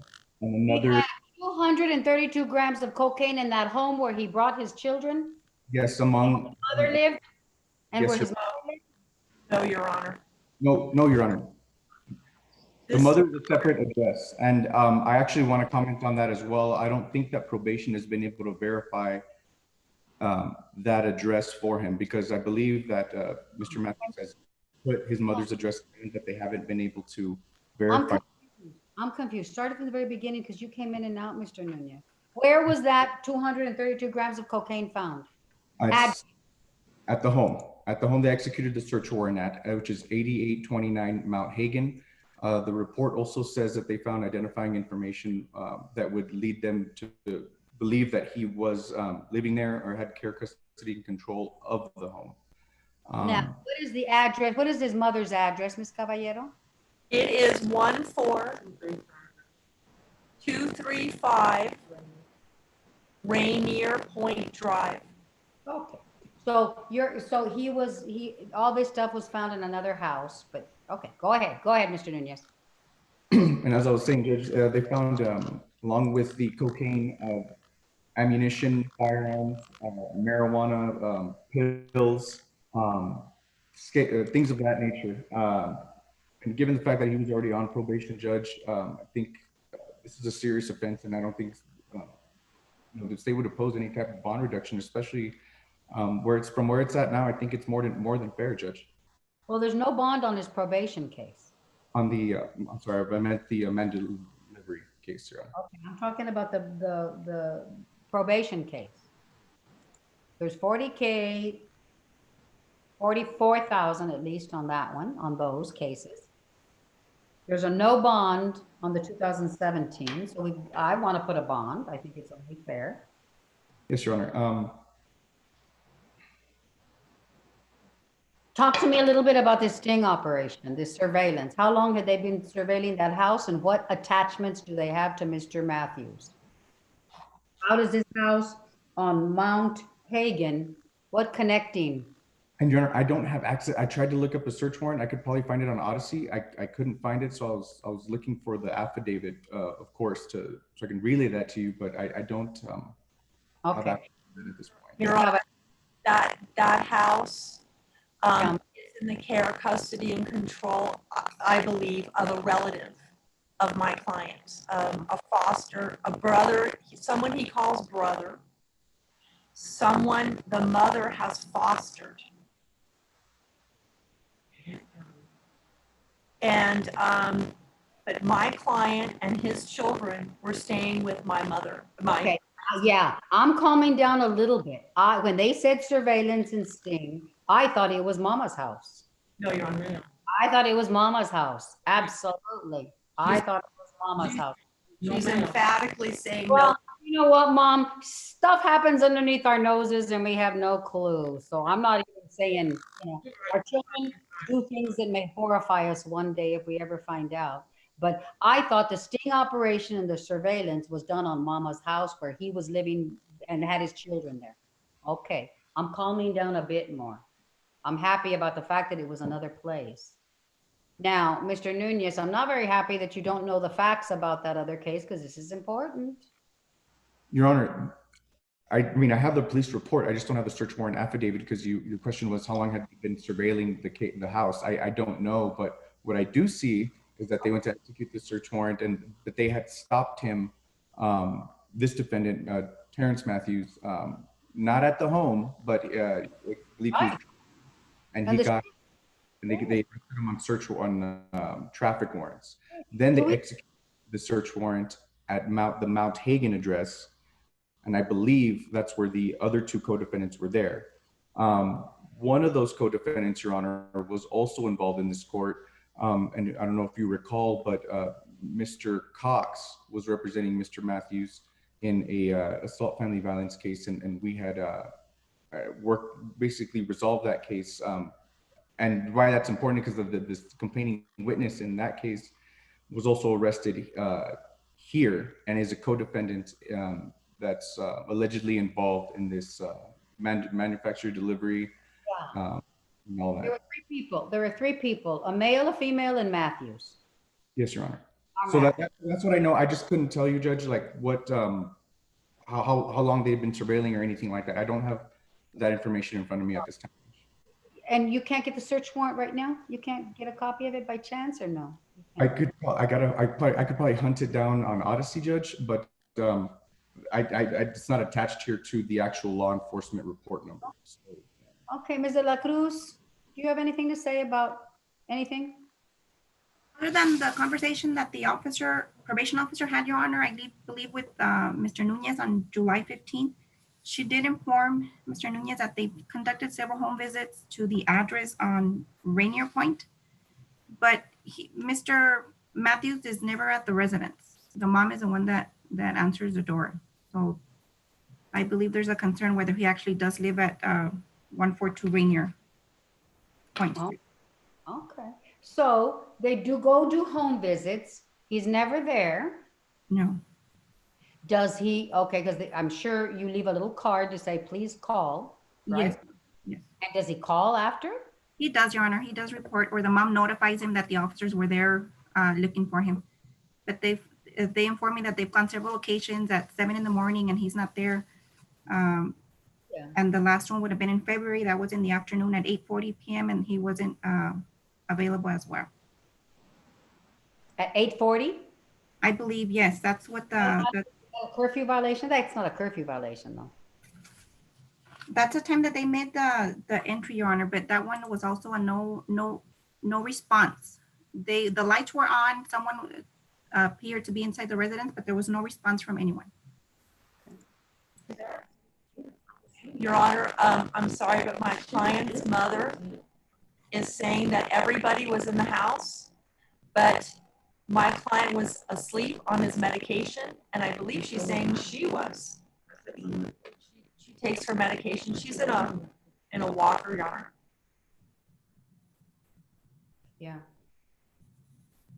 Okay. So everything was fine until he got arrested.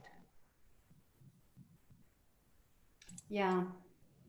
Yeah, but if they have pretty strong connecting factors of your client, Mr. Matthews, to this Mount Hagen house.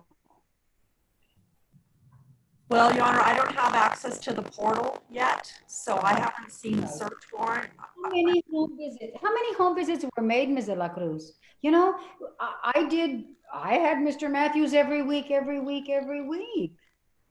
don't understand why I wasn't notified of this. For the reason that he was notified, Your Honor, of the home visits, he did contact the officer the day or the day after. So he was responding to the visit. They were just wanting to let the court know that they actually never found him there physically at the time of the home visit. So I show, since September 30, 2019, the contact with the mom was made. October 5th, 2019, there was no contact. November 17, 2019, no contact, and they left the probation officer's card. On January 12, 2020, there was a contact with the mom, and defendant had already left for church early in the morning. And then church? Yes, Your Honor, that's what the mom informed the officer at the time. Was that a Sunday? January 12. I would have to look at the calendar, Your Honor. The mother is saying she remembers that day and that church starts at 8 in the morning. Is it a Sunday? Was it a Sunday? It wasn't a Sunday. She's saying it was a Sunday. Oh. You do home visits on Sunday, Ms. De La Cruz? Yes, Your Honor. They have to do the weekend, non-traditional weekend hours home visits. And it is. Yes, Judge, it was a Sunday. I just looked at the calendar. It was. It is a Sunday. And then the last one would have been the one in February where there was no response, Your Honor, on February the 9th. So every home visit, there was no response. Or the mom is the one that answers the door. Your Honor, if you would like my client's mother under oath. Hang on, Ms. Caballero, hang on. I believe we lost the judge. Hang on. Yeah, just hang on. Yeah, we did. Hang on. She'll be back in a little bit. Thank you. Uh-huh.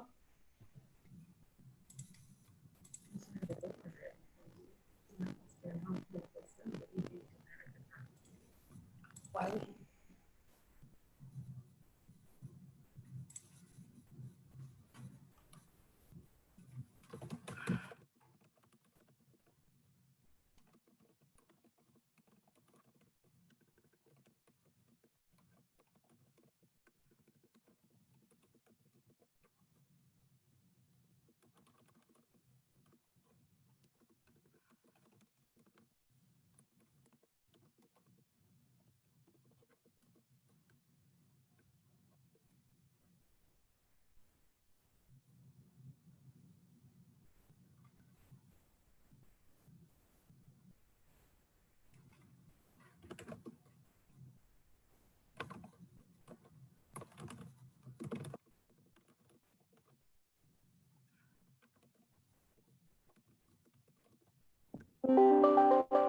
Okay, I'm back. I don't know what's going on. Okay.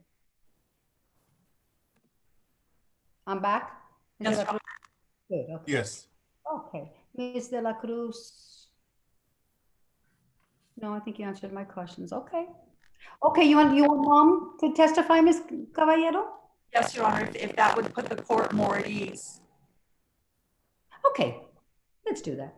I'm going to have her take off her mask. She's very hard to hear. Okay, very well. And what is her name, Ms. Caballero? Ms. Barnett. Ms. Barnett, please raise your right hand to be sworn. Do you solemnly swear the testimony you're about to give be the truth, whole truth, nothing but the truth, so help you God? Yes, ma'am. Very well. Go ahead, Ms. Caballero. Your name is Angela Barnett? Yes. How do you spell Barnett? B-A-R-N-E-T-T. And what do you do for a living? I'm a retired teacher. And where did you teach? Midland City. And where is that? It's in Alabama. How long have you lived in El Paso? Since 2020. And where do you live? 14235 Rainier Point Drive. I can't understand, Ms. And Barnett. it does look like the court reporter's having some kind of issues as well, Judge. Okay. Yeah, the last parts of it. Yeah, repeat your address or repeat the numbers. Yeah, that's what I didn't get. My address is 14235 Rainier Point Drive. How long have you lived there? Since maybe 2014. Is that a rental or do you own? A rental. With whom do you live there? With myself, my daughter here, and my baby daughter. Who's that? Her name is Jasandra Barnett. Okay, and before my client got arrested, where did he live? He lived with me. And how long did he live with you? About 2 years. Okay. Yeah, you're talking to the judge. Oh, okay. Now you've heard the probation officer say that they went on this date and that date and the other date, and he's never there. Where is he during the days? Most days he's in the Northeast helping my sister because she just had surgery, also arm surgery. She has a little baby. She has a lot of doctor appointments. He'll go there and he'll keep the baby for her, or he'll clean her house because her husband works in the daytime, or he'll do yard work for her. Sometimes he goes to the gym. He goes to the gym a lot. And then that Sunday morning, where was he? He was at church. And what kind of medications is my client on? He's on medications for depression, PTSD, bipolar. I'm trying to think if he takes for anxiety or not. I'm not really sure about that. And what effect does that medication have on him? Well, when he takes that medication, it affects him very, like he's really sleepy. He's sleeping, especially at nighttime. He gets very drowsy at nighttime. He goes to sleep a lot. Sometimes it gives him headaches. Sometimes it makes him a little disoriented, a little, I wouldn't say disoriented, maybe that's the wrong word. A little confused. And do you take medication? Yes, I do. And the probation officer is referencing an evening at around 8:45 in February of 2020, where the lights were on but nobody answered. Probably I was sleeping. Well, I know I was sleeping, but the lights were probably left on because a lot of times I would leave either her or my other daughter. Sometimes I have my great niece over. Maybe they go to sleep and just leave the lights on. I have waken up and all the lights were on in the house. Okay. And where would Terrence leave if he were able to get a bond? He would live with me at 14235 Rainier Point Drive. Who lives in this house in the Northeast? My sister Sandra McNeil, her husband Thomas McNeil, and her 2 grandchildren. I'm talking about the other house. Oh, I'm sorry. My foster child, Terrence Bryant. And do you sometimes go to that house? Yes, I go there a lot. This is the house on Mount Hagen we're testifying about? Yes, ma'am. Okay. Yes, Your Honor. Go ahead. And the Mount Hagen house, who lives there? My foster son, Terrence Bryant. And why do you go there? I go check on him a lot because he has little mental issues. And does my client live there or with you? He lives with me. Thank you. Okay. Okay. Do you have any questions, Mr. Nunez? I do not, Your Honor. Okay. Okay. Very well. Thank you, Miss Barnett. I appreciate that. Okay. Did we not find the search warrant, or we have the search warrant? I have not found it yet, Your Honor. Not found. Okay. Okay. So what do you think is a reasonable bond on the probation case, Mr. Nunez? Your Honor, I would start off at 50,000.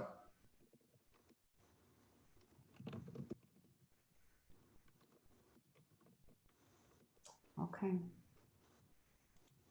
Ms. Caballero? Your Honor, I'm going to suggest 10, and that's in light of the other bonds. The other 44,000 that he Yes. had. Yes. Okay.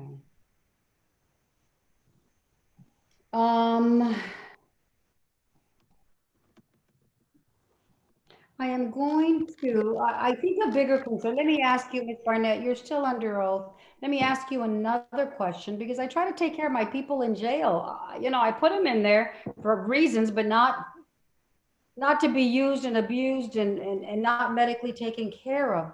How do you know that they're not allowing him to use his commissary money? Did he tell you that in the conversation, Ms. Barnett? I'll repeat it for her, Your Honor. Okay. How do you know they're not allowing him to use his commissary? Because he tells me, he calls me quite often, Miss Bunny. Okay. And he told you that they're not giving him his money for commissary? Yes, ma'am. And whenever he tell me, I write Miss Betsy, and I let her know because Betsy. Yes, ma'am. I correspond with her a lot about him and about what's going on. I know she said that she have forwarded my emails to somebody. I can't remember who she said she forwarded them to, because I have written her emails concerning that. Okay, I've never gotten any emails from her regarding these issues with Mr. Tarrant. She said she forwarded them to, I don't want to lie. I just can't remember who it was, but I do know she said she forwarded it to somebody. Okay. And Your Honor, he did call my office and communicate that to my office as well. As well, okay, okay. Who owns that house on Mount Hagen? Do we know who the owner is? Ms. Barnett? No, my foster son rents through a real estate agency. I can't think of the name right now of the real estate agency. I don't want to give you a wrong name either. I just can't think of the name. But I think if I didn't throw it away, because I hate a lot of paperwork, the contract. But that's easy. He can get another one. It's a rental, Your Honor. Mr. Nunez, they found cocaine in the car where Mr. Matthews was driving the day that he was arrested, right? No, Your Honor, the cocaine is in the home. Oh, they found nothing in his person or in the car? No, Your Honor, they stopped him at a traffic stop and arrested him on traffic warrants, and then they executed, from what I understand, the search warrant almost immediately after, right at the time. I think it was all. So there were no drugs on his person? No, Your Honor. Okay. Let me make sure that, Your Honor, like I said, I don't want to. I think there was. I think there were drugs on his person or in the car.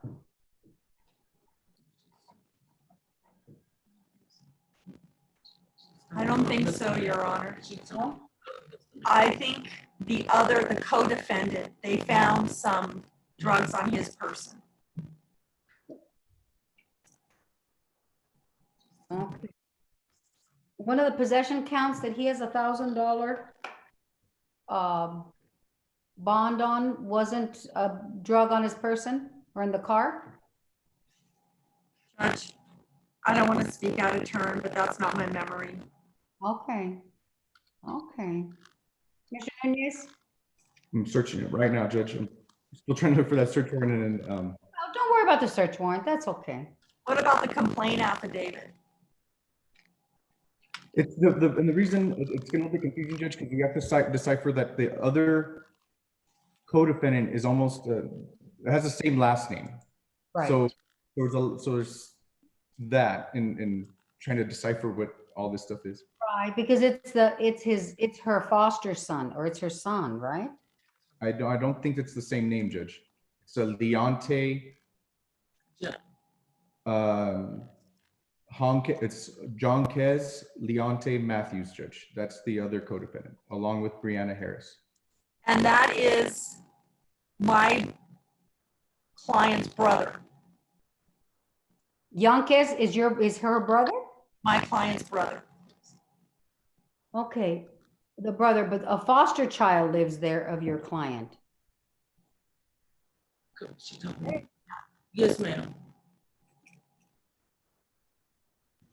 So your brother lives in this Hagen House with your foster child? No, ma'am, my brother lives in the Northeast. Well, that's in the Northeast too, but he doesn't live with him. So the only one that lives in this house is Yonkes, Miss Barnett. No, ma'am. Terrence Bryant lives in that house. And that's a foster child of yours. Ma'am.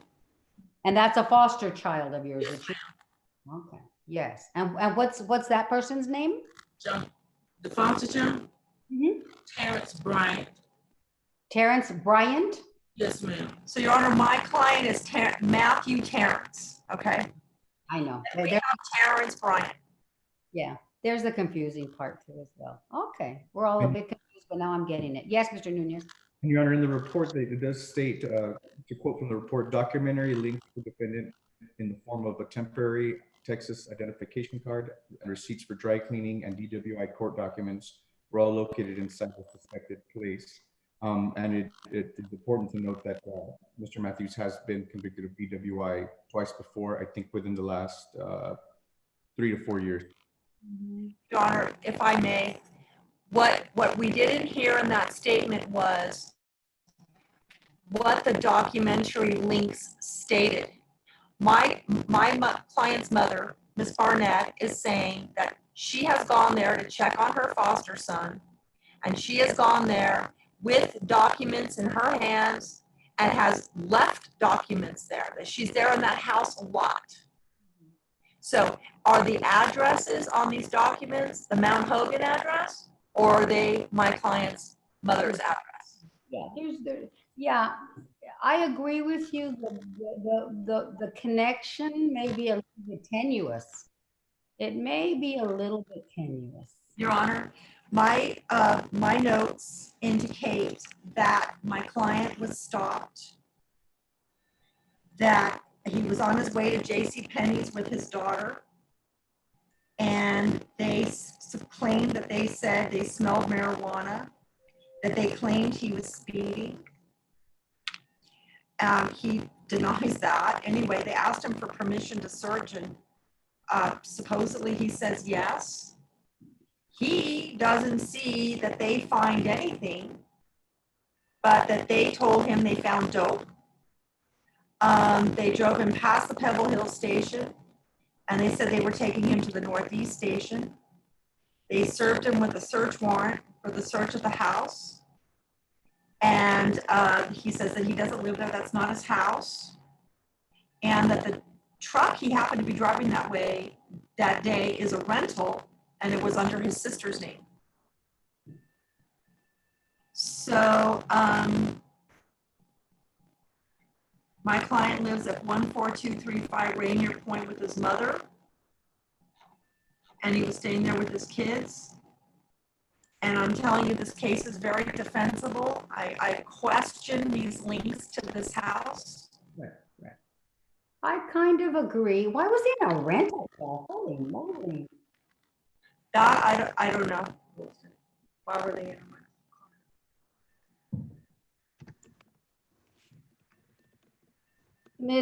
car? Mr. Nunez, did you find anything about him finding drugs? I remember drugs in the car or drugs on his person. No?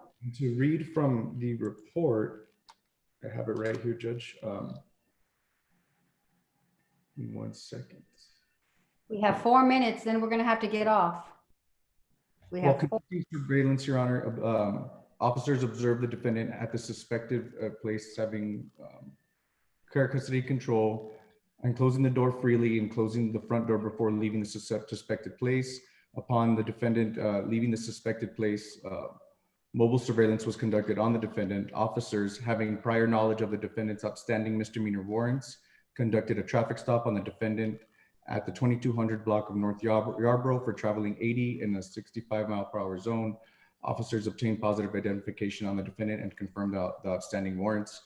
The defendant was presented a copy of the search warrant by Sergeant Pena upon his arrival at the Northeast Regional Command Center. Okay, so nothing was found there in the car, probably. No, and that's why I'm saying, Judge, I don't think anything was found in the car. Everything was found in the home from what I'm seeing right now. Jeff's iPad, I'm letting in, Rick, okay? Jeff's iPad 3, follow him. Yes, Judge. Okay. I'm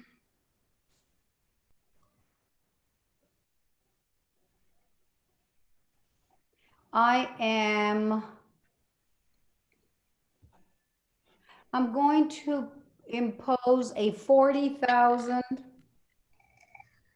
surety bond on 2017 2251, as well as a PR component on the 2017 case, as well as the other case with the 4 counts. It's going to be 10,000 PR, no bars, no drugs, no alcohol, no arrest, no offenses against the state of Texas or any other state. You cannot leave he cannot leave El Paso County unless and until he has my permission. He's going to report 1 time a week to his PR bond officer. He's going to report 2 times monthly with 24 hours notice. He is to stay away, have absolutely no contact with the co-defendants. I want the co-defendants' names, Mr. Nunez. Harris is with the little girl, and who's the gentleman? Mr. Nunez, you're on mute. Hurry, we have 1 minute. John Quez, Your Honor. That is JONQUEZ. Leontae, LEONTAE. Then Matthews, MATHEWS. And he's to absolutely not go within 200 yards of 8829 Mount Hagen. What else? And then I think you got the other name right, Judge Brianna Harris. Okay, Brianna Harris. No contact with Brianna Harris or Yonke, whatever his name is. And 9 to 6 a.m. curfew. And I've got to tell you, Miss Barnett, if he makes these and there's a couple of home visits that he's not there, and Ms. De La Cruz, it should be past curfew. It should be past his curfew time, because legitimately he could be out and about in the streets. So I want you to do these home visits after curfew or 5 or 6 o'clock in the morning when people are normally at home. And if I have 2 or 3 of these no contact visits, I'm going to revoke his PR bond because he's going to reside at 14235 Rainier Point. Yes, Your Honor, thank you. I'm warning you. Really quickly, Your Honor, is the court inclined to reduce the $40,000 bond? Okay. Everything stays the same. I just added a 40,000 on the PR. We'll take it. We appreciate it. Yes, ma'am. Anything else, Ms. Caballero? That's it, Your Honor. Thank you for your time. Hey, absolutely. Thank you. Ms. Barnett, nice to see you. You take care. Mr. Nunez, anything else, sir? No, Your Honor. Very well. Okay, you all may be excused. You all may be excused. Judge, we still have the Arif Abar on Mr. Tucker from the jail annex. I forgot. Mr. Nunez, Mr. Arif Abar, Mr. Nunez, without going, I'm sorry, I forgot. Without going into much detail. The jail annex is on as well. Okay, Judge? I know. But we have to tell him what to do with Tucker. I know. Just may we approach without the jail annex on? Yeah. I'm not sure if Mr. Tucker is. But let me tell you this. I think it's the court's decision. I'm going to assume full responsibility for this. I'm uncomfortable taking this plea. I'm uncomfortable. We're not going to do it. We can discuss later in chambers, so to speak, right? But I think he needs to be, his answers to the last 2 questions were a bit not good, right? And so I think let's see if he's competent. And Judge, if you look for the plea, and we have had discussions, Mr. Barr and myself, and we know, and this the thing is, agreement. It's not. I want him on something because it looks like he's been constantly out of the judicial system, just time served, all sorts of stuff like that. I want to help him. I want to help him too. But look at his behavior in the plea and look at his responses. So Completely understand, Judge. I just wanted, we didn't rush through this. We definitely. I'm not. No, both of you. No, I'm not even saying that. No. He needs help. He Yes, needs help. We've got to cross our T's, dot our I's legally. And That is correct, Judge. I don't want Mr. Tucker to be angry with you. The court is assuming responsibility and saying, I don't care how much you argue, I'm not accepting the plea. He needs to be comped. Do a motion for comp, sir. Thank you, Judge. I will. Very well. Okay, everybody may be excused. Gomez?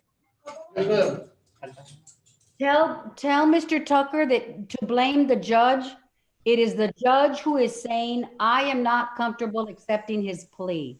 I am not comfortable. His attorney argued and wanted me to take it, and I said no. Okay. So he's going to be comped. The Yes, doctor will speak with him. A psychiatrist will speak to him. Okay. Okay, thanks. So much, And try to calm him down, Gomez. I know he's going to be a bit. Thank you. All may be excused. Go to your next. Judge, we still have him on full stop still. So what's gonna happen to him? Who? Acosta. Oh, that got reset. Oh, he got reset. Okay. Paperwork wasn't done. Okay. That's what I told. Thank you all. Thank you all so much. Stay safe over there, please. Thank Judge, you. I did send an email on that. I actually did send it on June 22nd. I know you. I read that. I said thank you. Thank you, David. I don't want to argue with you guys. I don't want to argue. I know, Mr. Nunez. I got that email last night. Thank you, Mr. Abar. Okay. I just didn't say anything because What, I didn't know. What, Mr. Nunez? I just didn't say anything earlier when I got that email because I wasn't sure, but I was like, I'm positive I sent all those emails, all those attachments. So I looked and You sent it to me, sir. I got it. I said, thank you, David. I didn't want to say, okay, defense attorney, look at what. Judge, I'll take my lashes when they're warranted and not. And defend yourself when they're not. Absolutely. And they weren't warranted in that case. Either you're right. You're right. You gave her plenty of time. Okay. Judge, a quick question. I do have another plea, which is not a virtual plea through the, so do I stay on the same Zoom? Yes, yes. Stay on. It's the same Zoom. That's why I made Thank it. you. Great. Thank you, Mr. O'Brien. Thank you. I hope you don't get some negative from Mr. Tucker. Nature of the business, Judge. So I'm glad that I got to see what was happening. So thank you so much. I think all of us have to have a comfort in our hearts that we're doing the right thing. We're not, railroading somebody, Yes, right? We're not railroading. We've got to cross our T's and dot our I's. That means he's got to stay in there longer. I'm sorry, but his behavior was a little bit bizarre. It was, yes. And then his responses. Okay, Mr. Canales, how are we doing? Good morning, sir. Are we keeping safe? Yeah, we're staying safe, Your Honor. Good. Okay, we're on our second Zoom session. Let me give my preliminary remarks, Mr. Canales. Okay, the non-custodial, the first one's going to be Mr. Eber, Luis Eber, if you want to get him lined up. Very good. Once Yes, again, Judge, and Mr. Canales told me that everybody's there, and Mr. Warren showed up because they called me from Mr. Rago's office this morning, well, maybe about half an hour ago or so, Judge, that they sent me the plea papers. They got him in there. He signed everything, and he's good to go too. Okay, we'll do it. Okay, but I just send them to you, okay? Okay, no worries. And No Mr. Rago is on. That's Jeff's iPad 3. Got it. Very good. We'll take care of it. No worries. If the plea papers are in, we'll do it in spite of the fact that I haven't reviewed them. We'll just review them later. Okay. It is now 10:06. I am on my 10 o'clock docket. We are here on Zoom once again and YouTube Live. We are participating on YouTube Live to comply with the Texas Open Courts provision. If there's anyone that objects to this process and these proceedings, please tell me right now. Otherwise, and verbally object right now. Otherwise, hold your peace forever. I want everybody to know there's absolutely to be no recording. Ms. Anita Garza's participating, my court reporter, and then Rebecca Gonzalez, as well as my bailiff, Mr. Rick Salazar. If anybody wants to use the options bar on the bottom, please let me know. You can operate chat, you can operate the breakout rooms, but just let me know and I'll be more than happy to give you permission. With all that being said, is there anyone here that objects to this process, these proceedings, Zoom, YouTube, these instructions? Please verbalize it right now or once again, forever hold your peace. Very well. Let the record reflect that there are no objections. The first one, as I said, was going to be Mr. Luis Eber.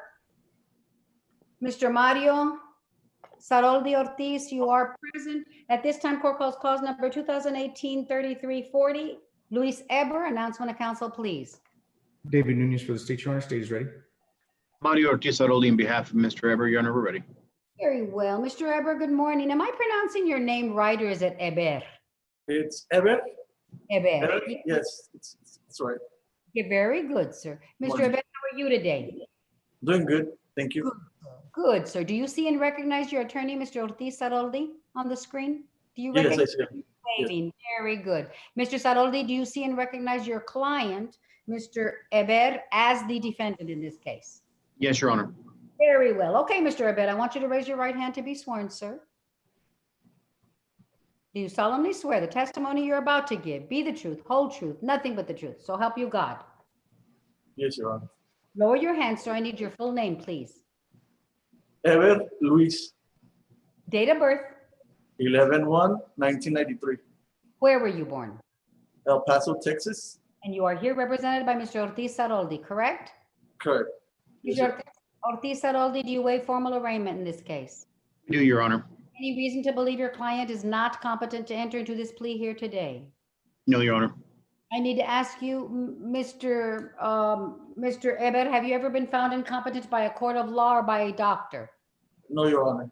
I find you are competent to enter into this plea here today. I understand you were born here in El Paso, so I assume you are a United States citizen, correct? Yes, Your Honor. Should you not be entering into this plea of guilty, you could face deportation, exclusion from admission to the United States, denial of naturalization under federal law. You understand that? Yes, Your Honor. Other than the plea bargain, are you pleading guilty because you are guilty and for no other reason? Yes, Your Honor. Did somebody promise you something else other than this plea bargain to plead guilty here today? No, Your Honor. Is anybody threatening or forcing you to be here? No, Your Honor. Are you pleading guilty because you want to or because Mr. Ortiz Saroldi is forcing you to plead guilty? Because I want to, Your Honor. And are you satisfied with your attorney's representation of you in this matter? Yes, Your Honor. You signed each and every page of States 1, sir. Did you read that document? Yes, Your Honor. Did you understand very important rights you've given up? Right to a trial by jury, right to confront witnesses that are brought to testify against you, and the right to bring witnesses to testify in your own behalf. By signing States 1, you've given up those rights, and do you understand that? Yes, Your Honor. And did you sign this document freely and voluntarily? Yes, Your Honor. This time, does the state wish to make a motion to reduce your range of punishment or category of offense, Mr. Nunez? Yes, Your Honor. This plea will be proceeding under the provisions of 1244B. Very good. Is there a victim impact statement? No, Your Honor. The plea agreement. Your Honor, the plea agreement calls for 2 years of deferred probation, 50 hours of community service, drug counseling, UABA curfew, as well as $180 in restitution to the Texas Department of Public Safety. Is that your understanding of the plea agreement, Mr. Ortiz Saroldi? Yes, Your Honor. And Mr. Abed, is that your understanding of the plea agreement as well? Yes, Your Honor. Are you asking me to accept the terms of that agreement? Mr. Abed? Excuse me? Are you asking me to accept the terms of that agreement? Yes, Your Honor. You understand I don't have to, Mr. Abed, right? Yes, Your Honor. You also understand, Mr. Abed, that if I don't accept it, I'll allow you to withdraw your plea. You understand that as well? Yes, Your Honor. The range of punishment you're facing, 1 year El Paso County Jail and or a $4,000 fine. You understand that? Yes, Your Honor. Understanding range of punishment, your rights under the law, the plea agreement. How do you plead? Guilty. Evidence, please. Your Honor, at this time, the state would seek to admit as State's Exhibit number 1, the plea papers in this case, and the indictment in this case is State's Exhibit number 2. Furthermore, the state would proffer that if this case did go to trial, the state would be able to prove all of the allegations contained in the indictment beyond a reasonable doubt. And Your Honor, on the date of offense, officers basically saw the defendant appearing intoxicated, lying face up in the street. As they went to go try and identify him, they went through his wallet and found a folded $1 bill that had contained cocaine. Any objection to the evidence summarized by the state, Mr. Ortiz Saroldi? No, Your Honor. Any objection to the admission of states 1 and 2? No, Your Honor. States 1 and 2 will be admitted. At this time, I will accept your guilty plea and the plea agreement, sir. I find that your plea and the agreement have been entered into freely and voluntarily. I further find the evidence presented by the state does substantiate a finding of guilt. However, I am not entering a finding of guilt at this time. Instead, I'm deferring further proceedings. I'm placing you on community supervision for 2 years. Terms and conditions of your probation include 50 hours community service, drug counseling, UABA testing, $180 restitution to DPS. Mr. Eber, do you think you have a drug problem that you want me to help you with? No, Your Honor. Okay, no drug problem. I'm writing it down, sir. I hope it doesn't come back to haunt you. You're going to report 2 times monthly with 24 hours notice. Do you understand how that works, Mr. Eber? Yes, Your Honor. Okay, sir, very well. Your trial court certification, your client's not entitled to the appeal. It's a plea bargain case. He's opted for deferred, and so he's waived it. Mr. Ortiz Saroldi. Anything else? No, Your Honor. Anything else, Mr. Nunez? No, Your Honor. Mr. Nunez, I forgot to tell you on this case, on Morales, Tanya Morales, Yes, Your Honor. it was a deferred, as well as Tucker, but Tucker we didn't do. Anytime it's deferred adjudication, there's no notice of judicial clemency included in the paperwork. So I didn't sign any of the notice of clemency that you submitted in deferred adjudication plea bargains. Okay, Your Honor. I'll make sure I put those in the. Yeah, you don't. I don't want everybody to have to sign and it's plea. Yeah, okay. So I just want to let you know that. Okay, very well. Mr. Eber, thank you very much. You may be excused. Have a great day. Thank you. Attorneys, you may be excused in that case. The next one is Jose Portillo. On Jose Portillo, the paperwork I got while they're getting it, I did not get the main plea agreement paperwork. And you're on the. I send a general plea packet, and they should be getting these. I mean, they're getting the actual clemency papers. They're not giving them to the court, though, submitted. Well, I shouldn't get judicial clemency notices on deferred. That's only applicable on straight probation. Okay. That's the issue. You're saying they're sending them when they shouldn't be. You're sending them. You're starting them. You're the one to do the plea. You do the plea papers. It starts with you, Mr. Nunez. Yes, So ma'am. on deferred adjudication cases, you're putting in a judicial clemency notice.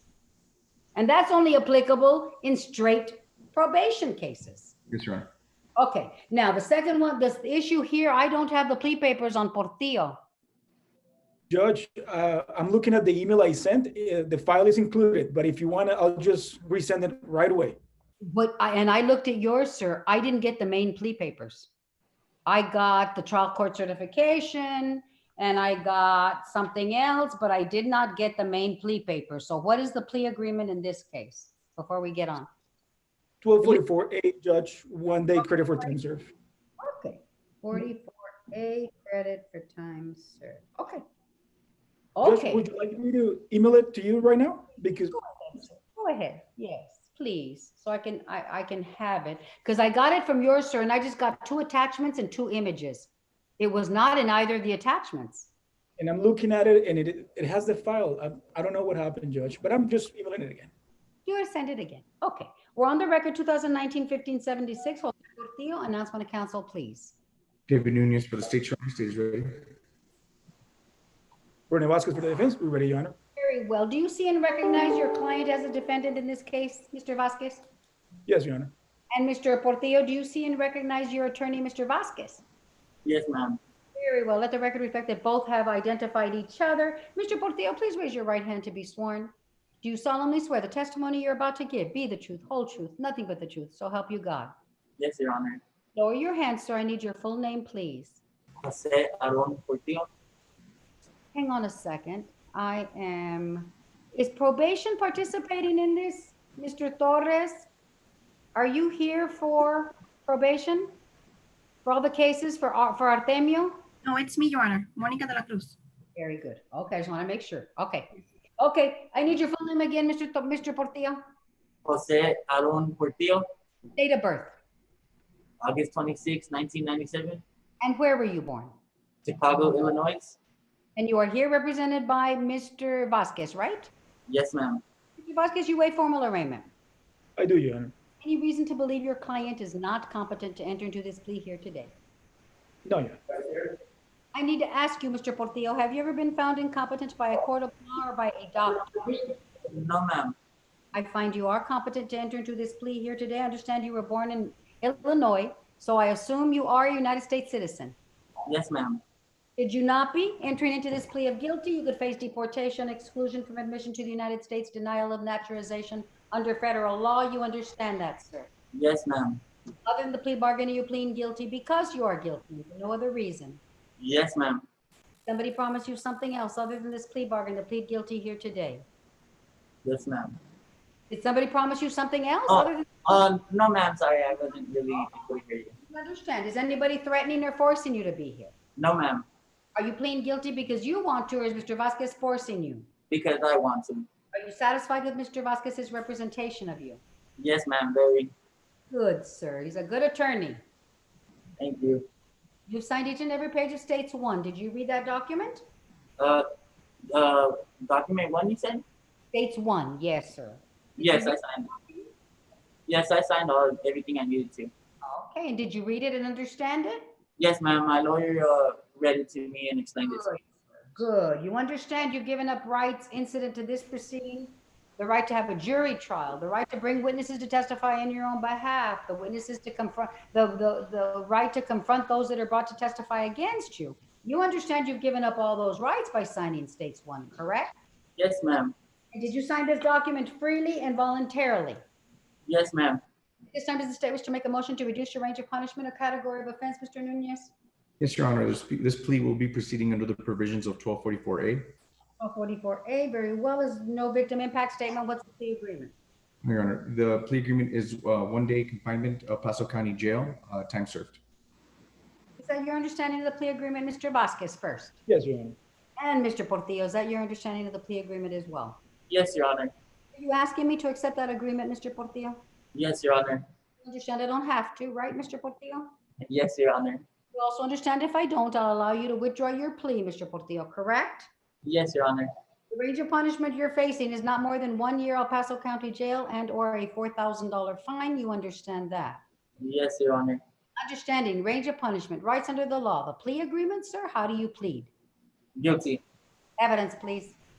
Your Honor, at this time, the state would seek to admit as State's Exhibit Number 1, the plea papers in this case, and the indictment in this case is State's Exhibit Number 2.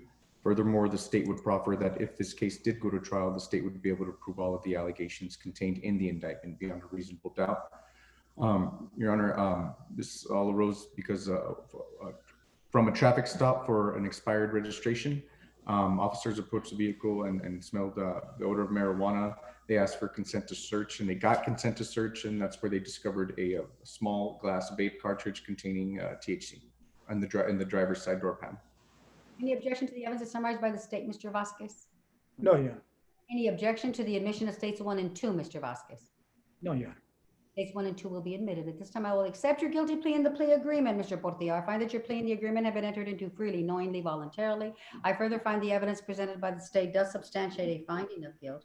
Therefore, sir, I find you guilty of felony controlled substance. However, I hereby sentence you to serve 1 day El Paso County Jail. I want the record to reflect this is a time served sentence. You will get credit for the time that you have served. Your client's not entitled to a plea not entitled to an appeal because it's a plea bargain case. Mr. Vasquez, anything else in this case, sir?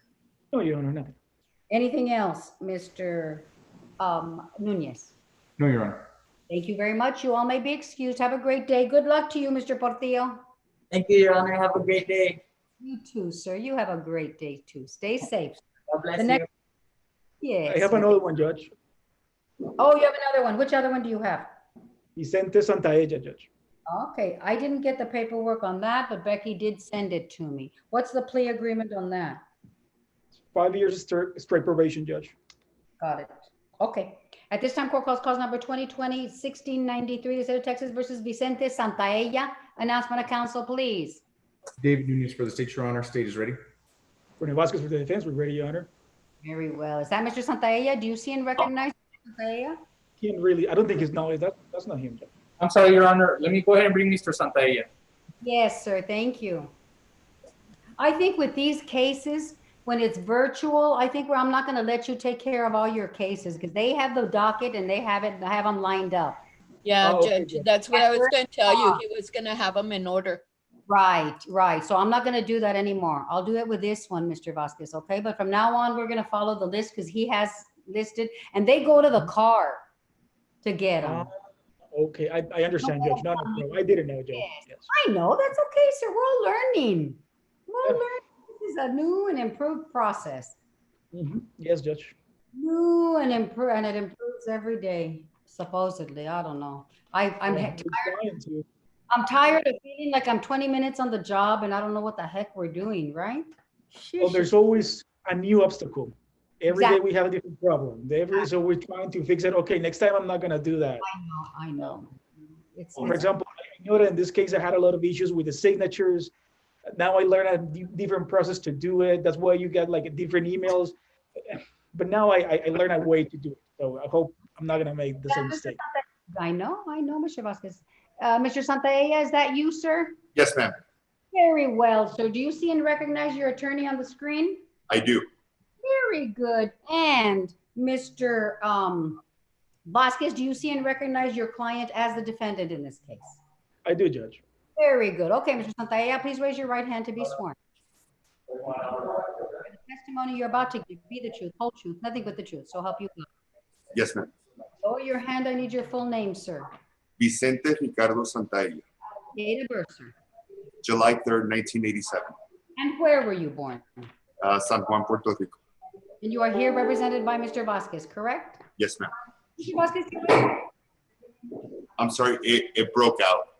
okay, no, I'm asking your attorney. Mr. Vasquez, do you waive formal arraignment?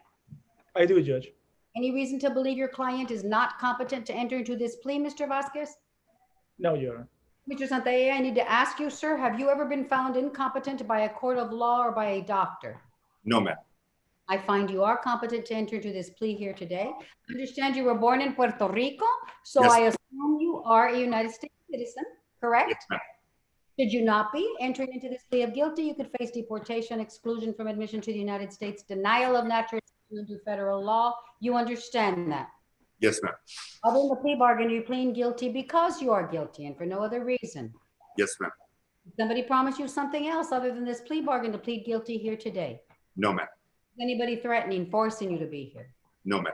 Are you pleading guilty because you want to, or Mr. Vasquez is forcing you to plead guilty? Because I want to, ma'am. Are you satisfied with Mr. Vasquez's representation of you in this matter? Very much so. Good, sir. You signed it in the page of States 1. Did you read that document, Mr. Santaella? I did, ma'am. Yes. You understand very important rights you've given up: right to a trial by jury, right to confront witnesses that are brought to testify against you, and the right to bring witnesses to testify in your own behalf. By signing States 1, you've given up those rights, and do you understand that? Yes, ma'am. Did you sign this document freely and voluntarily? Yes, ma'am. At this time, does the state wish to make a motion to reduce your range of punishment or category of offense, Mr. Nunez? No, Your Honor. Is there a victim impact statement in this case? No, Your Honor. The plea agreement. Plea agreement calls for 5 years TDC, probated for 5 years, $500 fine, 200 hours of community service, 10 days ACOP. 10 days what? ACOP. Your interlock device or SoberLink, Your Honor. What do you have right now, Mr. Santaella? I have an Intoxilock home unit. Is it an interlock device on your car? Or is it a No, mobile? ma'am. It's the mobile home unit with GPS. Okay, go ahead. What else, Mr. DWI repeat offender school, victim impact panel, UABA, as well as a curfew, Your Honor. Is that your understanding of the plea agreement, Mr. Vasquez, first? Yes, Your Honor. And Mr. Santaella, is that your understanding of the plea agreement as well? Yes, ma'am. Are you asking me to accept that agreement, Mr. Santaya? Yes, ma'am, I am. You understand I don't have to, right? Yes, ma'am, of course. You understand if I don't, I'll allow you to withdraw your plea. You understand that as well? Yes, ma'am. You're facing 2 to 10 years in the penitentiary and or a $10,000 fine. You understand that? Yes, ma'am. Understanding range of punishment, your rights under the law, the plea agreement. How do you plead? Guilty. Evidence. Your Honor, at this time, the state would seek to admit the state's exhibit number 1, the plea papers in this case, and the indictment in this case, the state's exhibit number 2. Furthermore, the state would proffer that if this case did go to trial, the state would be able to prove all of the allegations contained in the indictment beyond a reasonable doubt. And Your Honor, on the date of offense, Mr. Santaya's vehicle was stopped on a traffic stop for unsafe lane change. Upon approaching the vehicle, officers observed signs of intoxication on Santaya. He also admitted to consuming alcohol. After the HGN or eye test was conducted on Mr. Santaya, he was subsequently arrested for DWI, and then a blood draw was conducted where the BAC was a 0.146. Objection to the evidence summarized by the state, Mr. Vasquez. Objection, Your Honor. The objection to the admission of states 1 and 2. No objection, Your Honor. States 1 and 2 will be admitted. Is this his true third? Yes, Your Honor. True third, Mr. No, Judge. It is? I believe so, Judge. I can double check, but I believe so. Okay, let me know. Double check. I believe Mr. Vasquez, but let's just all double check. I will accept As your far as guilty. I know, yes. I'm sorry, Mr. Vasquez? As far as I know, Judge, it is a true third, Judge. I will accept your guilty plea in the plea agreement. I find that your plea and the agreement have been entered into freely, knowingly, voluntarily. I further find the evidence presented by the state does substantiate a finding of guilt. Therefore, sir, I find you guilty of DWI third or more. I hereby sentence you to serve 5 years, Texas Department of Criminal Justice, Institutional Division. However, said sentence will be suspended. You will be placed on community supervision for 5 years, Mr. Santaya. Terms and conditions of your probation include a $500 fine, 200 hours community service, 10 days ACOP. You're going to maintain an alcohol monitoring device. At this point, it's going to be the Intoxilock. I'm not very happy with that, Mr. Vasquez, but nevertheless. DWI repeat offender, school victim impact panel, UABA testing, as well as a 10 to 6 a.m. curfew. I'm warning you, Mr. Santaya, if there are issues on this Intoxilock, I'm going to change you to I was going to ask, because of convenience, can I be switched to the SoberLink? I know it's more expensive, but it's a much smaller machine and it is a lot more convenient for me. Yes. I want you to switch to the Scram. I would just need the information to do it. Right. Your attorney will tell you, or the probation department will tell you. Got it. Okay. But I don't want you to not have a machine. So Yes. Make sure you get the Scram unit, right, from SoberLink before you give up your Intoxilock. Yes, ma'am, of course. Good, sir. Good. Okay. So he's going to change to the Scram unit. This is a true third, Mr. Nunez? Yes, Your Honor. Good. Your trial court certification, your client's not entitled to an appeal. It's a plea bargain case, Mr. Vasquez. Anything else? Yes, Judge. Mr. Vasquez? Nothing Yes. else? There's 2 more things, Judge. Regarding the up time. Regarding, yeah, 10 days COP. Yeah, we have to talk about that. Can we just put a hold on that and just wait? Maybe when it's a little bit more safer to go to the downtown jail and do that, Judge? I don't want it to fall through the cracks, and I'm afraid it's going to fall through the cracks. I'm going to do a turn in 2 months or 3 months. You tell me. That'll work, Judge. If at that time, sir, we're still in this pandemic, you let me know, I'll extend it. Perfect. Right? That'll You'll work, go Judge. into jail once this pandemic and the jail has calmed down. Trust me on that one. Okay? Judge, I don't want us all to forget about the 10 days ACOP. Yeah. 2 months or 3 months? To turn 3 himself- months, I think we'll be safer. Okay, 3 months, Mr. Castañeda, please. Yes, Judge. And then I'll let you know, Renee, when the judge Okay. signs it, and I'll send you a copy. Right, Judge, so and we're going to put 3 months from today's date, okay? could it be possible to do that on weekends, Judge? Is it possible to do that? Okay. Yeah. Judge, Well, I don't know if they're you know what? doing. They're not doing weekends anymore. It's going to have to, Oh. remember, they're not doing weekends anymore because of this COVID. If they're doing, But maybe in 3 months. right, It may change, absolutely. Absolutely. I'm gonna put in the 10 days straight, but you bring it to our attention. We'll change whatever we have to, the date or weekends, if everything is clear in 3 months. Perfect, Judge. So it's And another thing, Judge, my client has planned 4 trips already, so we would like to request permit for those trips, Your Honor.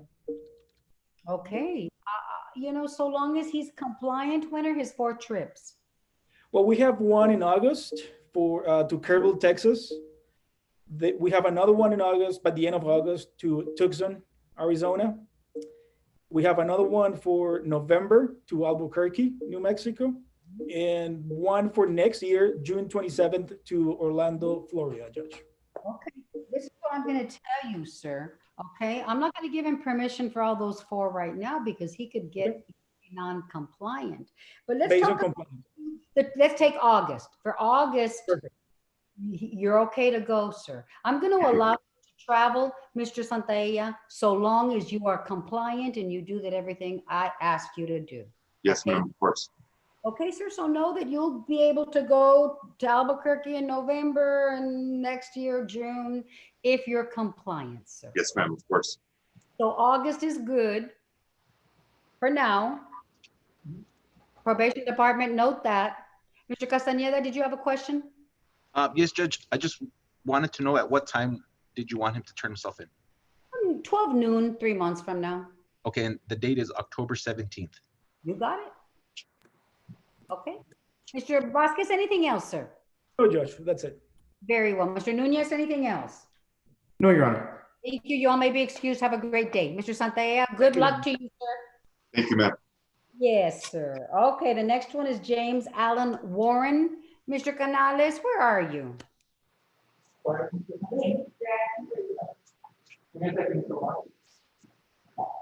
Oh, Your Honor, I was on the other side of the wall. No worries, Mr. Canales. I apologize to have you jumping back and forth because I know you have them all lined up. So I apologize, sir. I told these attorneys now that they're going to have to wait their turn because you have them lined up. Okay. So I'm sorry, sir. And we can adjust to whatever you want to do. No, I'm going to make it easy for you. These attorneys have to wait. No problem. No, you have them lined up. You have the docket. We're going to follow the docket. Okay, Mr. Canales, I'm sorry. Thank That's you. okay. The next is James Allen Warren. Yes. At this time, court calls cause number 2000. Well, before we get on, I didn't get the paperwork on Warren. What's the deal, attorneys? Mr. Nunez or Mr. Yes, Your Honor. Judge, it's 5 years probation, straight probation, no fine. Hang on. Is he pleading to the DWI third or more? Or is it a Yes, reduction? sir. He's pleading to DWI third or more, so it's 5 years probated for 5 years. Correct. Okay, that's all I need to know. Okay. Okay, we're on the record 2019-3355, James Allen Warren, announcement of council, please. David Nunez for the state, Your Honor. State is ready. Jeff Rago for Mr. Warren, ready. We're ready, Your Honor. Very well. Mr. Warren, do you see and recognize your attorney on the screen? Yes, ma'am, I did. Very morning, good. And Mr. Rago, do you see and recognize your client as the defendant in this case? I do, Your Honor. Very well. Mr. Warren, please raise your right hand to be sworn. You solemnly swear the testimony you're about to give be the truth, whole truth, nothing but the truth, so help you God. Yes, ma'am. Very well. Lower your hand. I need your full name for the record, please. James Allen Warren, Date of birth. 9/20/64. And where were you born? New Boston, Texas, ma'am. Bowie County. In Austin, Texas, did you say? New Boston. New Boston, Texas. Yes, ma'am. And you are here represented by Mr. Rago, correct? Yes, ma'am. Mr. Rago, do you waive formal arraignment?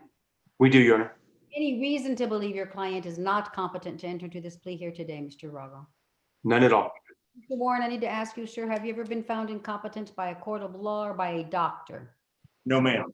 I find you are competent to enter to this plea here today. I understand you were born in New Boston, Texas? Yes, ma'am. That's in America, United States. You're a United States citizen, correct? Yes, ma'am. Should you not be entering into this plea of guilty, you could face deportation, exclusion from admission to the United States, denial of naturalization under federal law. Sir, you understand that? Yes, ma'am. Other than the plea bargain, you're pleading guilty because you are guilty and for no other reason. Yes, ma'am. Did somebody promise you something else other than this plea bargain to plead guilty here today? No, ma'am. Anybody threatening or forcing you to be here? No, ma'am. Are you pleading guilty because you want to or because Mr. Rago's forcing you to plead guilty? No, ma'am, I want to. And are you satisfied with Mr. Rago's representation of you in this matter? Absolutely. You signed each and every page of States 1. Did you read that document? Yes, ma'am, I sure did.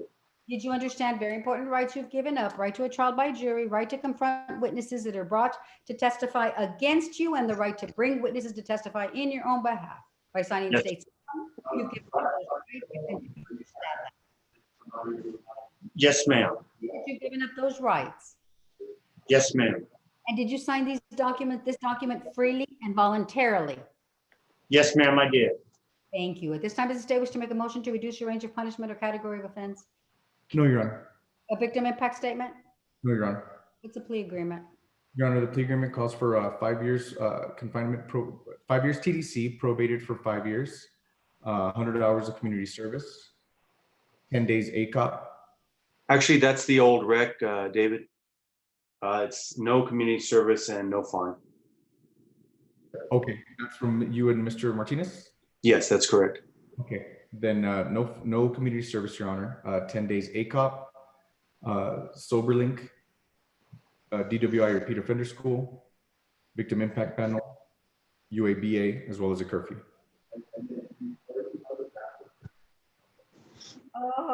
Is he on a what device? What device is he on right now, Mr. Rago?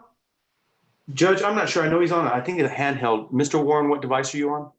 It's the Smart Start Portable. It's a handheld. I blow in it 4 times a day. Only 4 times?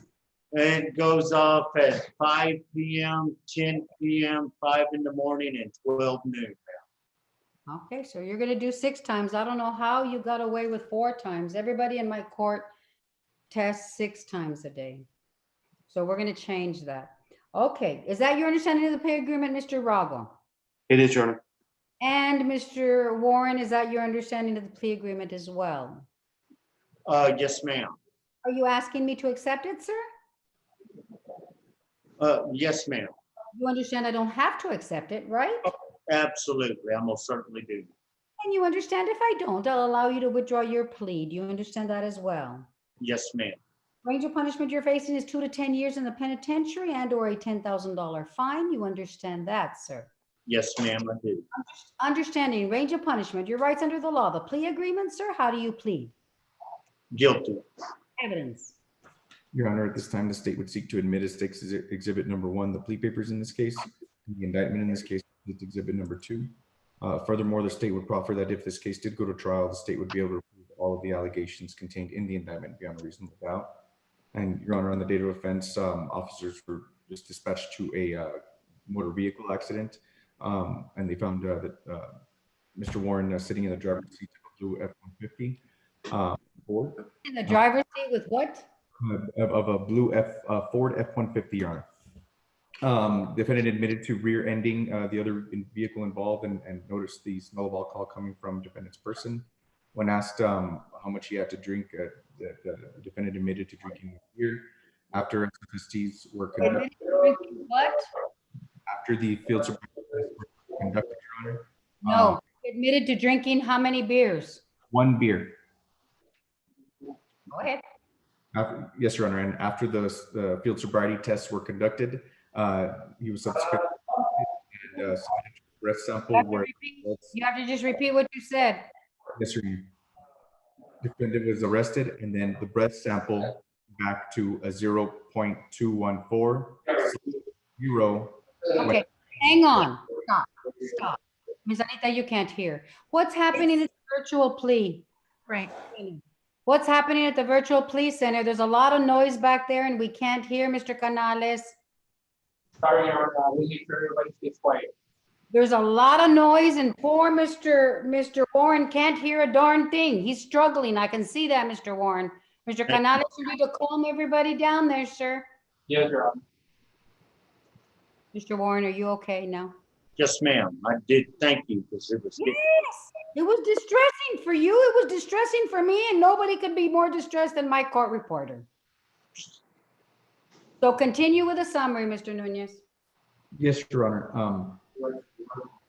Just start over, Judge. Officers were dispatched to a motor vehicle accident where they found Mr. Warren in the driver's seat of a blue Ford F-150. He admitted to rear-ending the other vehicle involved. He also smelled of alcohol, according to the police report. When asked how much he had to drink, he responded 1 beer. After the field sobriety tests were conducted, he was arrested and blew a breath sample where the BAC was 0.214/0.213. Any objection to the evidence summarized by the state, Mr. Rago? No, Your Honor. Any objection to the admission of states 1 and 2, Mr. Rago? No, Your Honor. States 1 and 2 will be admitted. At this time, I will accept your guilty plea and the plea agreement. I find that your plea and the agreement have been entered into freely, knowingly, voluntarily. I further find the evidence presented by the state does substantiate a finding of guilt. Therefore, sir, I find you guilty of DWI third or more. I hereby sentence you to serve 5 years TDC. However, said sentence will be suspended. You will be placed on community supervision for 5 years. Terms and conditions of your probation include 0 fines, 0 community service, 10 days ACOP, DWI repeat offender school, the victim impact panel, UABA curfew, as well as an alcohol monitoring device, which is the Smart Start. Your trial court certification, your client's not entitled to an appeal. It's a plea bargain case, Mr. Rago. Now, when do we do the 10 days ACOP? You want to do the same thing we did in the other case? Yes, Judge. I don't think Mr. Warren was able to probably hear it. So if you would explain to him what's going on with the code. Yes. Mr. Warren, I don't want you to put you in jail right now in this COVID, right? This COVID Thank you. So I'm going to give you 3 months. Okay, sir? If in 3 months we're still in this pandemic, which God forbid, I hope we're not. But if we are, Mr. Rago, you come contact me. I'll extend it for another 3 months if the jail still is not in a good condition or we're not in a good condition. But I'm going to put in 3 months, you're going to turn yourself in for the 10 days. Okay? So just 10 know. days. I'm sorry. Go ahead. No, go ahead, sir. 10 days straight, ma'am? It'll be 10 days straight. The jail is not accepting work release right now. If the jail accepts work release in 3 months, your attorney is going to come back to talk to me and I'll allow work release if they allow it. I'd appreciate that because I'm fortunate to have a job right now. Good, sir. No. Don't you worry, sir. Just keep in close contact with your attorney again in 3 months. Okay? So you can know what you want, what we're going to do or not do with the 10 days. Okay, sir? Okay. And may I ask also, at church, we're doing, I've helped in the past with the food drives, volunteering, but I stopped because I don't want to be helping and I go to jail. I'd be breaking my conditions. And I was going to audition for the band to sing with them and play, but I don't want to be doing that when I should be stayed at home. The virus, it keeps me at home, but sometimes there's not enough people to hand out food. Am I allowed to do that? Judge, what he's getting at is curfew right now, I believe you usually have 9 to 6, or actually 6 to 9 actually. And he'd like a little bit later to perform those church activities and things when he's out. What I'll do, I'll impose the curfew and it's applicable except for church related activities. Okay? Thank you, Judge. Yeah, so just call your probation officer. You're doing volunteer work, which is beautiful. Mr. Warren, we all need, lots of volunteers. Amen. I thank you for that, sir. And we need God now more than ever. So go to your church activities. Yes, ma'am. God knows we need it desperately. Pray for all of us, sir. I'll do it now. You don't watch out. No. You're good. We all need it. It can't hurt and it can sure help. Mr. Warren, we're all afraid. All of us have a fear. So please try to be safe out there and calm. Yes. Anything else? Mr. Rago, anything else? No, Your Honor. Thank you. Judge. Probation, can we make sure that he's testing 6 times, please? Yes, Your Honor. Yes, I made that note. Yes, Mr. Warren, what else? Judge, I just wanted to let you know, I don't think Mr. Warren knows October 17th. October 17th is 3 months from now. Thank you, Mr. Castañeda. Okay, everybody may be excused. Have a great day and stay safe, Mr. Barnett. Thank you. Thank you, sir. Thank you. God bless you. God bless you. The next one is Tommy Lee Johnson. At this time, court calls cause number 2019 4277, announcement of council, please. David Nunez for the state, Your Honor. State is ready. Mario Ortiz holding on behalf of Mr. Johnson, Your Honor, we're ready. Good. There's Mr. Johnson, I think. Stand in the right spot, Mr. Johnson. We can't see you. There you go. I can see you now a little bit more. Yeah, there you go. Do they have a circle on the floor, Mr. Johnson, so you can stand on it or no? No, ma'am. Oh, but we're good. We can see you, sir. Mr. Johnson, do you see and recognize your attorney, Mr. Ortiz Saroldi? Yes, Your Honor. Okay, sir. And Mr. Ortiz Saroldi, do you see and recognize your client as the defendant in this case? I do, Your Honor. Very good. Let the record reflect that both have identified each other. Mr. Johnson, please raise your right hand to be sworn. Do you solemnly swear the testimony you're about to give be the truth, whole truth, nothing but the truth, so help you God? Yes, Your Honor. Good. Lower your hand, sir. I need your full name, please. Tommy Lee Johnson, Date of birth. March 20th, 1991, And where were you born? in Tifton, Georgia. Okay, sir. I can't understand you. You're gonna have to take off your mask. In Tifton, Georgia. In Georgia, sir. Very well. And you're represented by Mr. Ortiz Saroldi, correct? Yes, Your Honor. Mr. Saroldi, you waive formal arraignment. Yes, Your Honor. Any reason to believe your client is not competent to enter into this plea, Mr. No, Your Honor. Mr. Johnson, have you ever been found incompetent by a court of law or by a doctor? No, Your Honor. No? Well, that was a yeah. Was that a yes or a no? I've never heard that response before. No, Your Honor. Very well. I find you are competent to enter to this plea here today. I understand you were born in Georgia. Yes, Your Honor. You are a United States citizen, correct? Yes, Your Honor. Should you not be entering into this plea of guilty, you could face deportation, exclusion from admission to the United States, denial of naturalization under federal law. You understand that? Yes, Your Honor. Other than the plea bargain, are you pleading guilty because you are guilty and for no other reason? Yes, Your Honor. Did somebody promise you something else other than this plea bargain to plead guilty here today? No, Your Honor. Is anybody threatening or forcing you to be here? No, Your Honor. Are you pleading guilty because you want to, or Mr. Ortiz Saroldi is forcing you to plead guilty? Yes, Your Honor. Is Mr. Ortiz Saroldi forcing you to plead guilty? No, Your Honor. No, Your Honor. Very well. Are you satisfied with Mr. Ortiz Saroldi's representation of you in this matter? Yes, Your Honor. You signed each and every page of States 1, sir. Did you read that document? Mr. Johnson, did you read States 1? States 1? That document? Did you read the one you just signed? Yes, Your Honor. Yes, Your Honor. You did. Okay. Did you understand all the important rights you've given up? Yes, Your Honor. You understand you've given up the right to a trial by jury, the right to confront witnesses that are brought to testify against you, and the right to bring witnesses to testify in your own behalf. You've given up all those rights by signing that document. You understand that? Yes, Your Honor.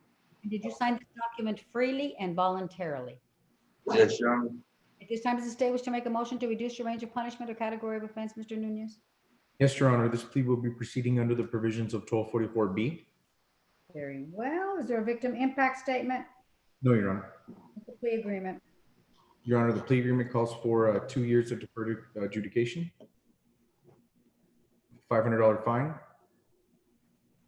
100 hours of community service, drug counseling, UABA, as well as a curfew, Your Honor. Is that your understanding of the plea agreement, Mr. Ortiz Saroldi? Yes, Your Honor. And Mr. Johnson, is that your understanding of the agreement as well? Yes, Your Honor. Are you asking me to accept it? Mr. Johnson? Yes, Your Honor. You understand I don't have to accept it, Mr. Johnson, right? Yes. I'm sorry? I'm not too informed with everything. I know what's going on, but I've never been arrested. I've never had to go through this, so a lot of it's kind of. Thank God this is the first time, sir. But you understand the plea agreement that your attorneys have gotten involved in, I don't have to accept. You understand that? Oh, yes, sir. Yes. And you also understand that if I don't accept it, you've pled guilty, I'll let you withdraw your guilty plea. You understand that as well? Yes, sir. Okay. Range of punishment you're facing: 1 year El Paso County Jail, no more than that, and or a $4,000 fine. You understand that? Yes, sir. Understanding range of punishment, your rights under the law, the plea agreement. How do you plead in this case? Yes, Your Honor. Evidence, please, Mr. Nunez. Your Honor, at this time, the state would seek to admit as State's Exhibit number 1, the plea papers in this case, and the indictment in this case as State's Exhibit number 2. Furthermore, the state would proffer that if this case did go to trial, the state would be able to prove all of the allegations contained in the indictment beyond a reasonable doubt. And Your Honor, on the date of offense, officers were dispatched to a shots fired call where the 911 callers described the subjects were firing handguns at one another in the parking lot. The caller also described a white Ford Mustang drive off at a high rate of speed. Officers then stopped Mr. Johnson in a similar vehicle, and during the course of the investigation, they found out he was not involved, but he had given the consent to search the vehicle where they found the vape pen containing THC. Any objection to the evidence summarized by the state, Mr. Ortiz Saroldi? No, Your Honor. Any objection to the admission of states 1 and 2? No, Your Honor. States 1 and 2 will be admitted. At this time, I will accept your guilty plea in the plea agreement, Mr. Johnson. I find that your plea and the agreement have been entered into freely, knowingly, voluntarily. I further find the evidence presented by the state does substantiate a finding of guilt. Therefore, however, sir, I'm not entering a finding of guilt at this time. Instead, I'm deferring further proceedings. I'm placing you on community supervision for 2 years. Terms and conditions of your probation include a $500 fine, 100 hours community service, drug counseling, UABA testing, and curfew. Mr. Johnson, do you think you have a drug problem that you want me to help you with? No, Your Honor. No, okay, sir. No. Okay. He's going to report 2 times monthly with 24 hours notice. You know how that works, Mr. Johnson? No, Your Honor. If the probation department calls you on a Thursday at 2 o'clock, right, and says, go get UA'd, you have till Friday at 2 o'clock to get UA'd. You don't show up for a UA, it's a positive to me, and I issue out a bench warrant. This way, if you're doing drugs, I'm going to find out, because it's going to be a different day, different week, different time, always. Okay? So if you're doing drugs, we're going to catch you sooner or later. Your trial court certification, Mr. Ortiz Saroldi, this is a plea bargain case, or you're not entitled to an appeal? That's correct. Right, as well as you've opted for deferred, so you've waived it. Okay, Mr. Ortiz Saroldi, anything else? No, Your Honor. Mr. Nunez, anything else? No, Your Honor. Mr. Johnson, good luck to you, sir. We hope not to see you again, sir. Thank you. You may be excused, Mr. Johnson. Thank you very much. Thank you, Mr. Ortiz Saroldi. You may be Thank you, Your Honor. Thank you. The next one is Emilio Hernandez. At this numbers 4338 and 2020-1917, the state of Texas versus Emilio Hernandez. Announce on the council, please. David Nunez for the state, Your Honor. State is ready. Arif Babar for Mr. Hernandez. Judge, we're ready to. Just one question, Judge. He's also pleading to a misdemeanor. Do you have the paperwork on that as well? I don't have the paperwork. Did somebody submit it to me or not? Yes, Judge. I do believe, but if you want, I can email you right away. Okay. I'll do it this time, Mr. Abrar, but I don't handle misdemeanors anymore. It's too complicated and I don't know what I'm doing. But send them to me. For this time, I'll do it. Thank you so much, Judge. I appreciate it. Absolutely. But from now on, I don't do misdemeanors. I don't know what I'm doing. We don't get the paperwork. We don't get, I don't want to get involved in that. Please speak up, okay? Yes, sir. Hi, Mr. Hernandez. How are you today? I'm doing well. How about yourself, Your Honor? I'm good, sir. I'm good. Do you see and recognize your attorney, Mr. Abrar, on the screen? Yes, I do. Very good. Mr. Abrar, do you see and recognize Mr. Hernandez as your client and the defendant in this case? I do, Your Honor. Very well. Let the record reflect that both have identified each other. Mr. Hernandez, raise your right hand to be sworn. Do you solemnly swear the testimony you're about to give be the truth, whole truth, nothing but the truth? So help you God. I do. Lower your hand. Full name, please. I say my full name, Your Honor? Go ahead and lower your hand, Mr. Hernandez. Oh, sorry. That's okay, sir. Lower your hand. You're nervous, right? Yes, Your Honor. Okay, take a deep breath. If you take a deep breath, yes. It relaxes you a little bit. We're not going to bite you, sir. We're all on Zoom, so we can't even bite you. Okay, what do you need me to say? You're too young to be here in a felony court, so I'm glad you're scared because you shouldn't be young. Right? Yes, Your Honor. I just put you under oath, sir. So now give me your full name for the record. Full name is Emilio Esteban Hernandez. Date of birth. 07/01/1999. And where were you born? That would be Irving, Texas. Very well, and you are here represented by Mr. Abrar, correct? Correct. Yes, Your Honor. Are you a formal arraignment in this case? I do, Judge. Any We do. reason to believe your client is not competent to enter to this plea here today? No reason at all, Judge. I need to ask you, Mr. Hernandez, have you ever been found incompetent by a court of law or by a doctor? No, ma'am. No, Your Honor. I find you are competent to enter to this plea here today. I understand you were born in Irving, Texas, right? Yes, ma'am. So you are a United States citizen, correct? Yes, ma'am. Would you not be entered to the plea of guilty, you could face deportation, exclusion from admission to the United States, denial of naturalization under federal law. You understand that? Yes, ma'am.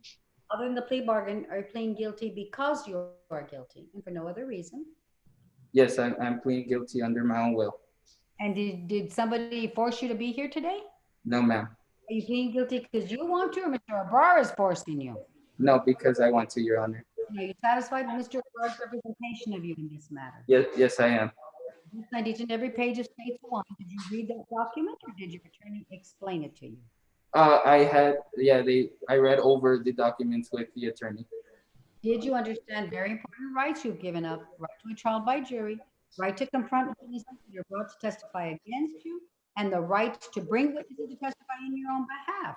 You've given up all those rights, and do you understand that? Yes, Your Honor. Did you sign this document freely and voluntarily? Yes, Your Honor. Time does the state wish to make a motion to reduce your range of punishment or category of offense, Mr. Nunez? Yes, Your Honor. This plea will be proceeding under the provisions of 1244A. Okay, 1244A. And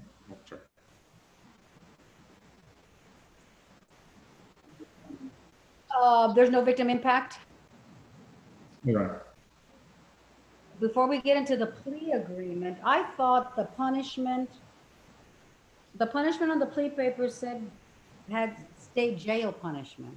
It's 1244A, so it should be felony and then misdemeanor punishment. Am I wrong?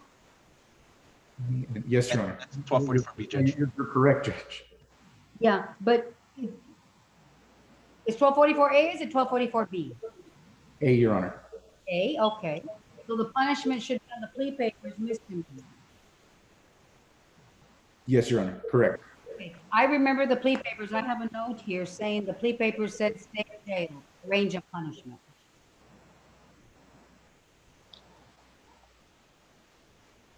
Judge, both parties, if the court wants, both parties agree that the punishment range is actually misdemeanor, and if any corrections needed to be made, Judge, we are okay with that, Judge. We're making it down to a misdemeanor. Okay. And you agree as well? Yes, Your Honor. Mr. Nunez, okay. Mr. Castañeda, does it show, look it up to see if it shows state jail? What's the plea agreement, Mr. Nunez?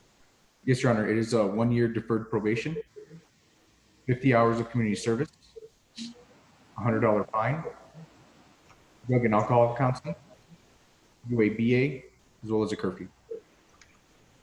No objection, Judge. No objection. That's your understanding of the plea agreement? And Your Honor, just to be clear, that's for all cases, including the, and the only tweak on the misdemeanor is that it's just 1 year deferred, and obviously not the 1244A or 1244B. On misdemeanor, it's 1 year deferred? That's All terms and conditions to run concurrent. Okay, Mr. Abrar, I really don't handle if it's a 1 year deferred. I really don't know how to do plea papers for 1 year deferred for county. You're gonna have to take it to the county judge. I thought it would be a time served, it would be a dismissal. But 1 year deferred, they're telling me it has to be on the record. Somebody told me that last week. I have no clue. All right, Judge, we will, hopefully David will dismiss it. Okay. That's a hope. That's a hope. Okay, so that concludes the plea agreement. Is that your understanding of the plea agreement, Mr. Abrar? You're funny, Mr. Abrar. We do. Yes, yes. Understanding. Okay, and Mr. Hernandez, is that your understanding of the plea agreement as well? Yes, Your Honor. You're asking me to accept that agreement? Yes, Your Honor. You understand I don't have to accept it, right? Yes, Your Honor. And I also understand if you don't accept, I'm going to allow you to withdraw your. Yes, Your Honor.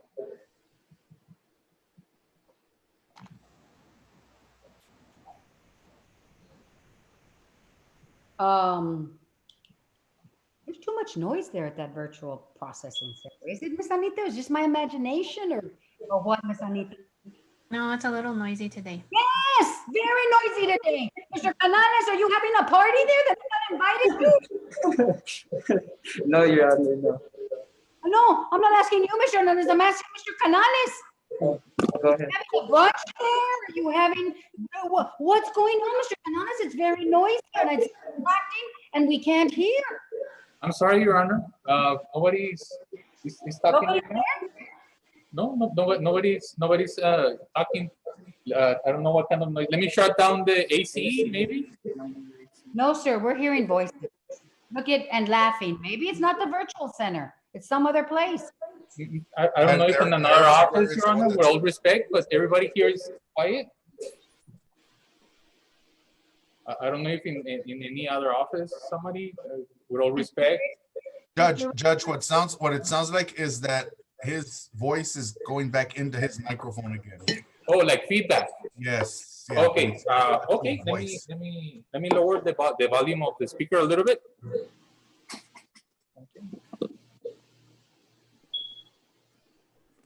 Do this. I'm gonna have you stand facing this way. I'm gonna lower the. Judge, Yes, Mr. Castañeda. I just want to let you know on the case ending in 1917, one of the counts is a second degree. You were asking about what the degree levels were? Yeah. So we have, yeah, the manufacturer delivery.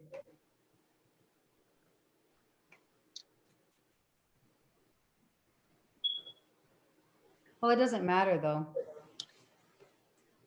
Because it's 1244A, the punishment jail. El Paso County Jail, misdemeanor punishment. It's 1244A. So, Your Honor, for the record, we're reducing count 1 in cause number. Oh, now you're changing the whole plea? No, Your Honor, it's the same plea. We're just making it into the 1244A procedurally. So it would be count 1 would be reduced to a. Which one? Hang on. What are you talking about? Which case? 19, cause number ending in 1917, Judge. Hang on. Where's that noise coming from, Mr. Salazar? The way it sounded still coming. It sounded like from the processing center, Judge. Okay, Judge, what I'm gonna do right now, I'm gonna give a set of earphones to our client. That way there'll be no external noise absorbed by the mic. Thank you, Mr. Canales.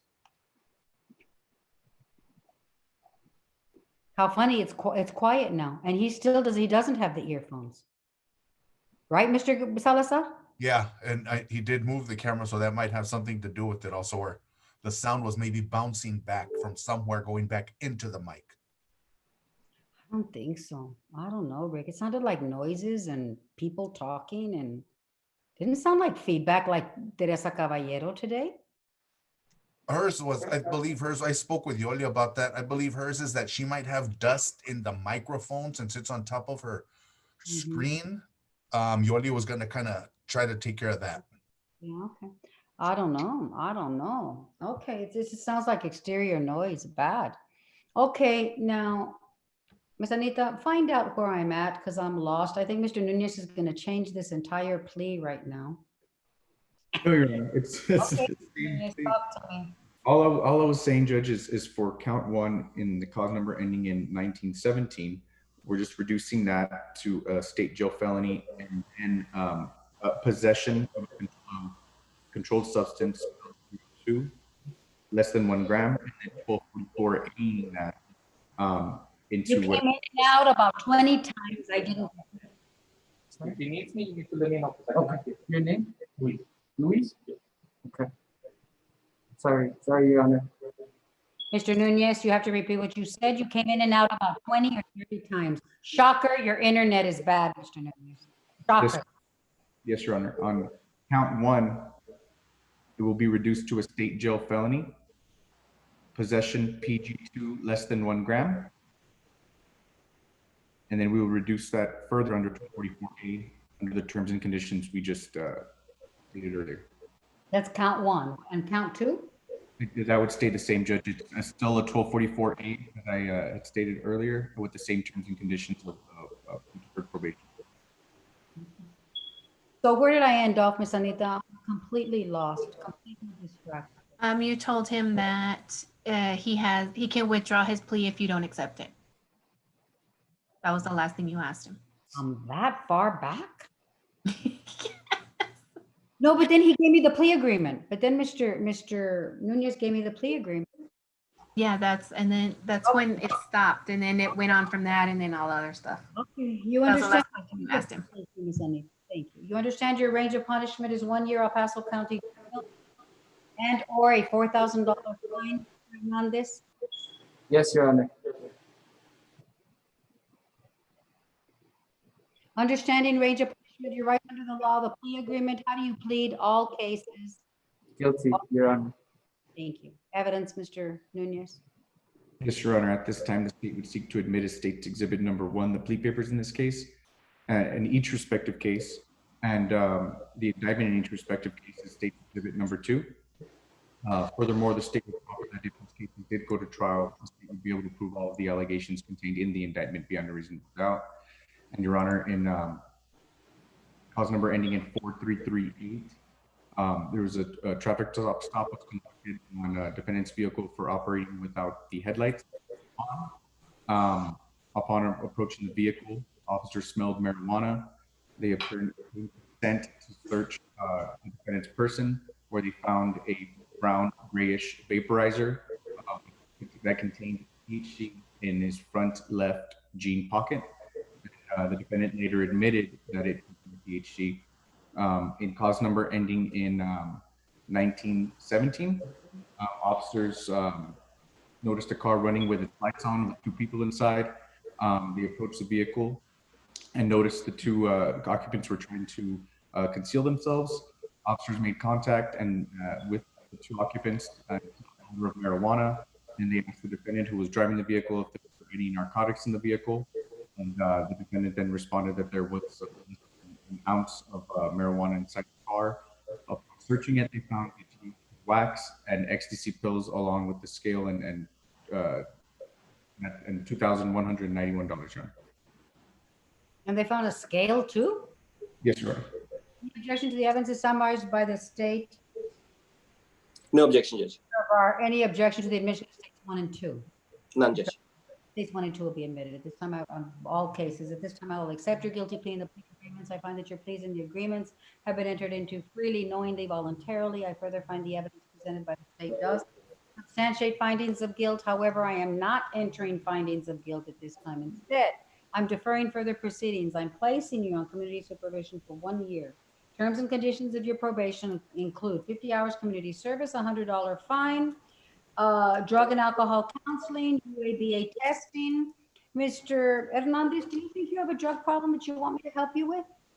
No, Your Honor. You don't have a drug problem. No, ma'am.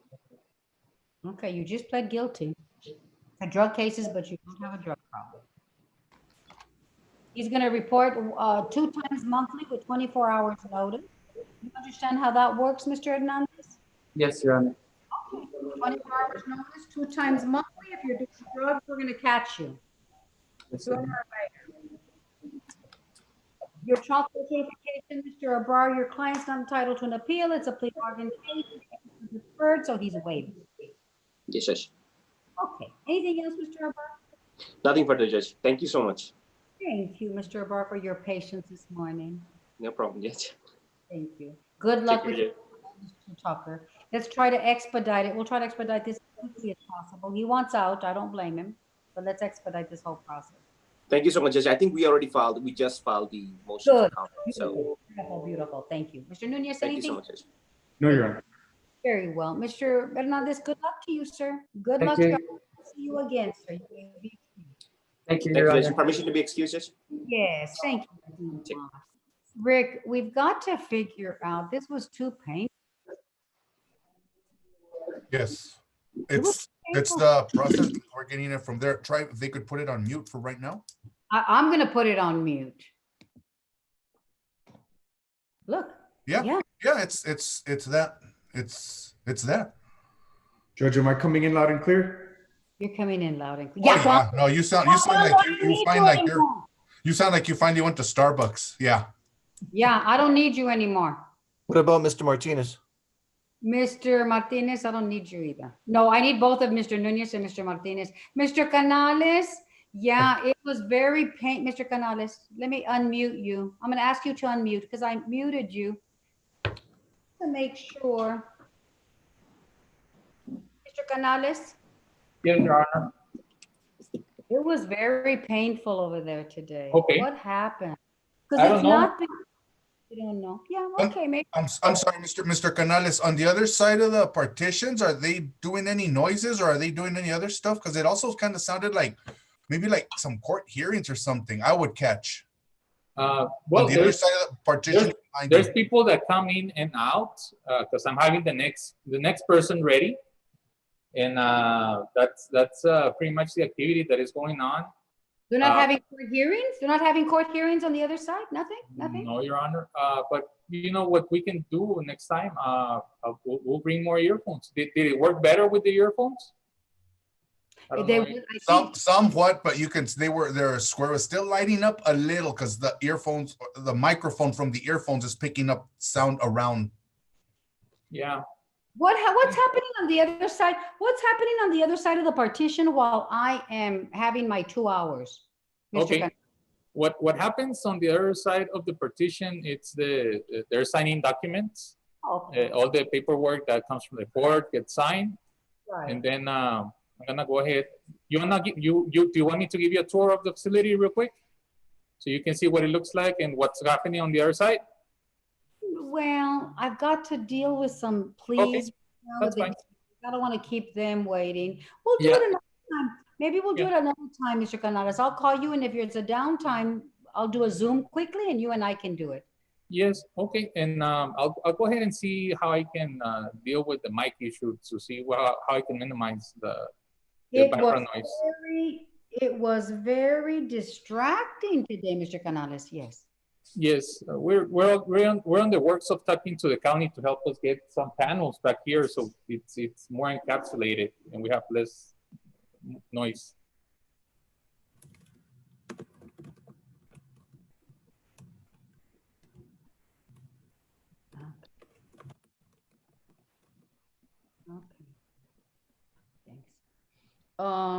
Okay.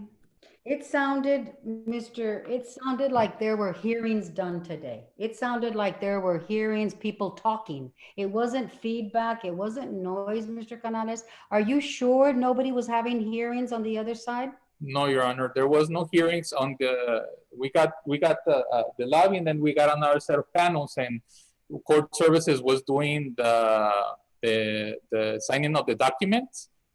It's usually the officer talking through earphones. So you don't really hear the noise. The officer talks to the client through the earphones, and then the client signs the paperwork. But we'll go ahead and suspend that activity, and we'll just make sure that there's nothing going on until you're done. Then we'll move to court services. We can do that. Look at Mr. Canales, you know what? It's quiet now. Yeah, I hear you. We'll go ahead and do that. We'll stop the court services. I think there were hearings on the other side because it was continual talk. It wasn't noise. It wasn't feedback. There were hearings going on, Mr. Canales. I really believe that. Your Honor, we have a set schedule. The first one for today is from 8 to 10, and then 171st starts at 10. So they're usually on time blocks. That's what I thought too. Yes, they're scheduled on a time block. And nobody should be holding hearings there at the virtual process place but me. Yes, that's correct. But look at this. Why all of a sudden is it quiet there, Ms. De La Cruz? When it was noisy almost the whole entire 2 hours, and it sounded like people were talking like it was a hearing. So they do have to sign the bill of costs, Your Honor. The teams we can suspend, like Mr. Canales said, till after all the pleas are done. And we still have 45 minutes to get them done, so we can get them done right before 12. That's not my issue. That's not my issue. Okay. My issue was it was very painful to do these pleas.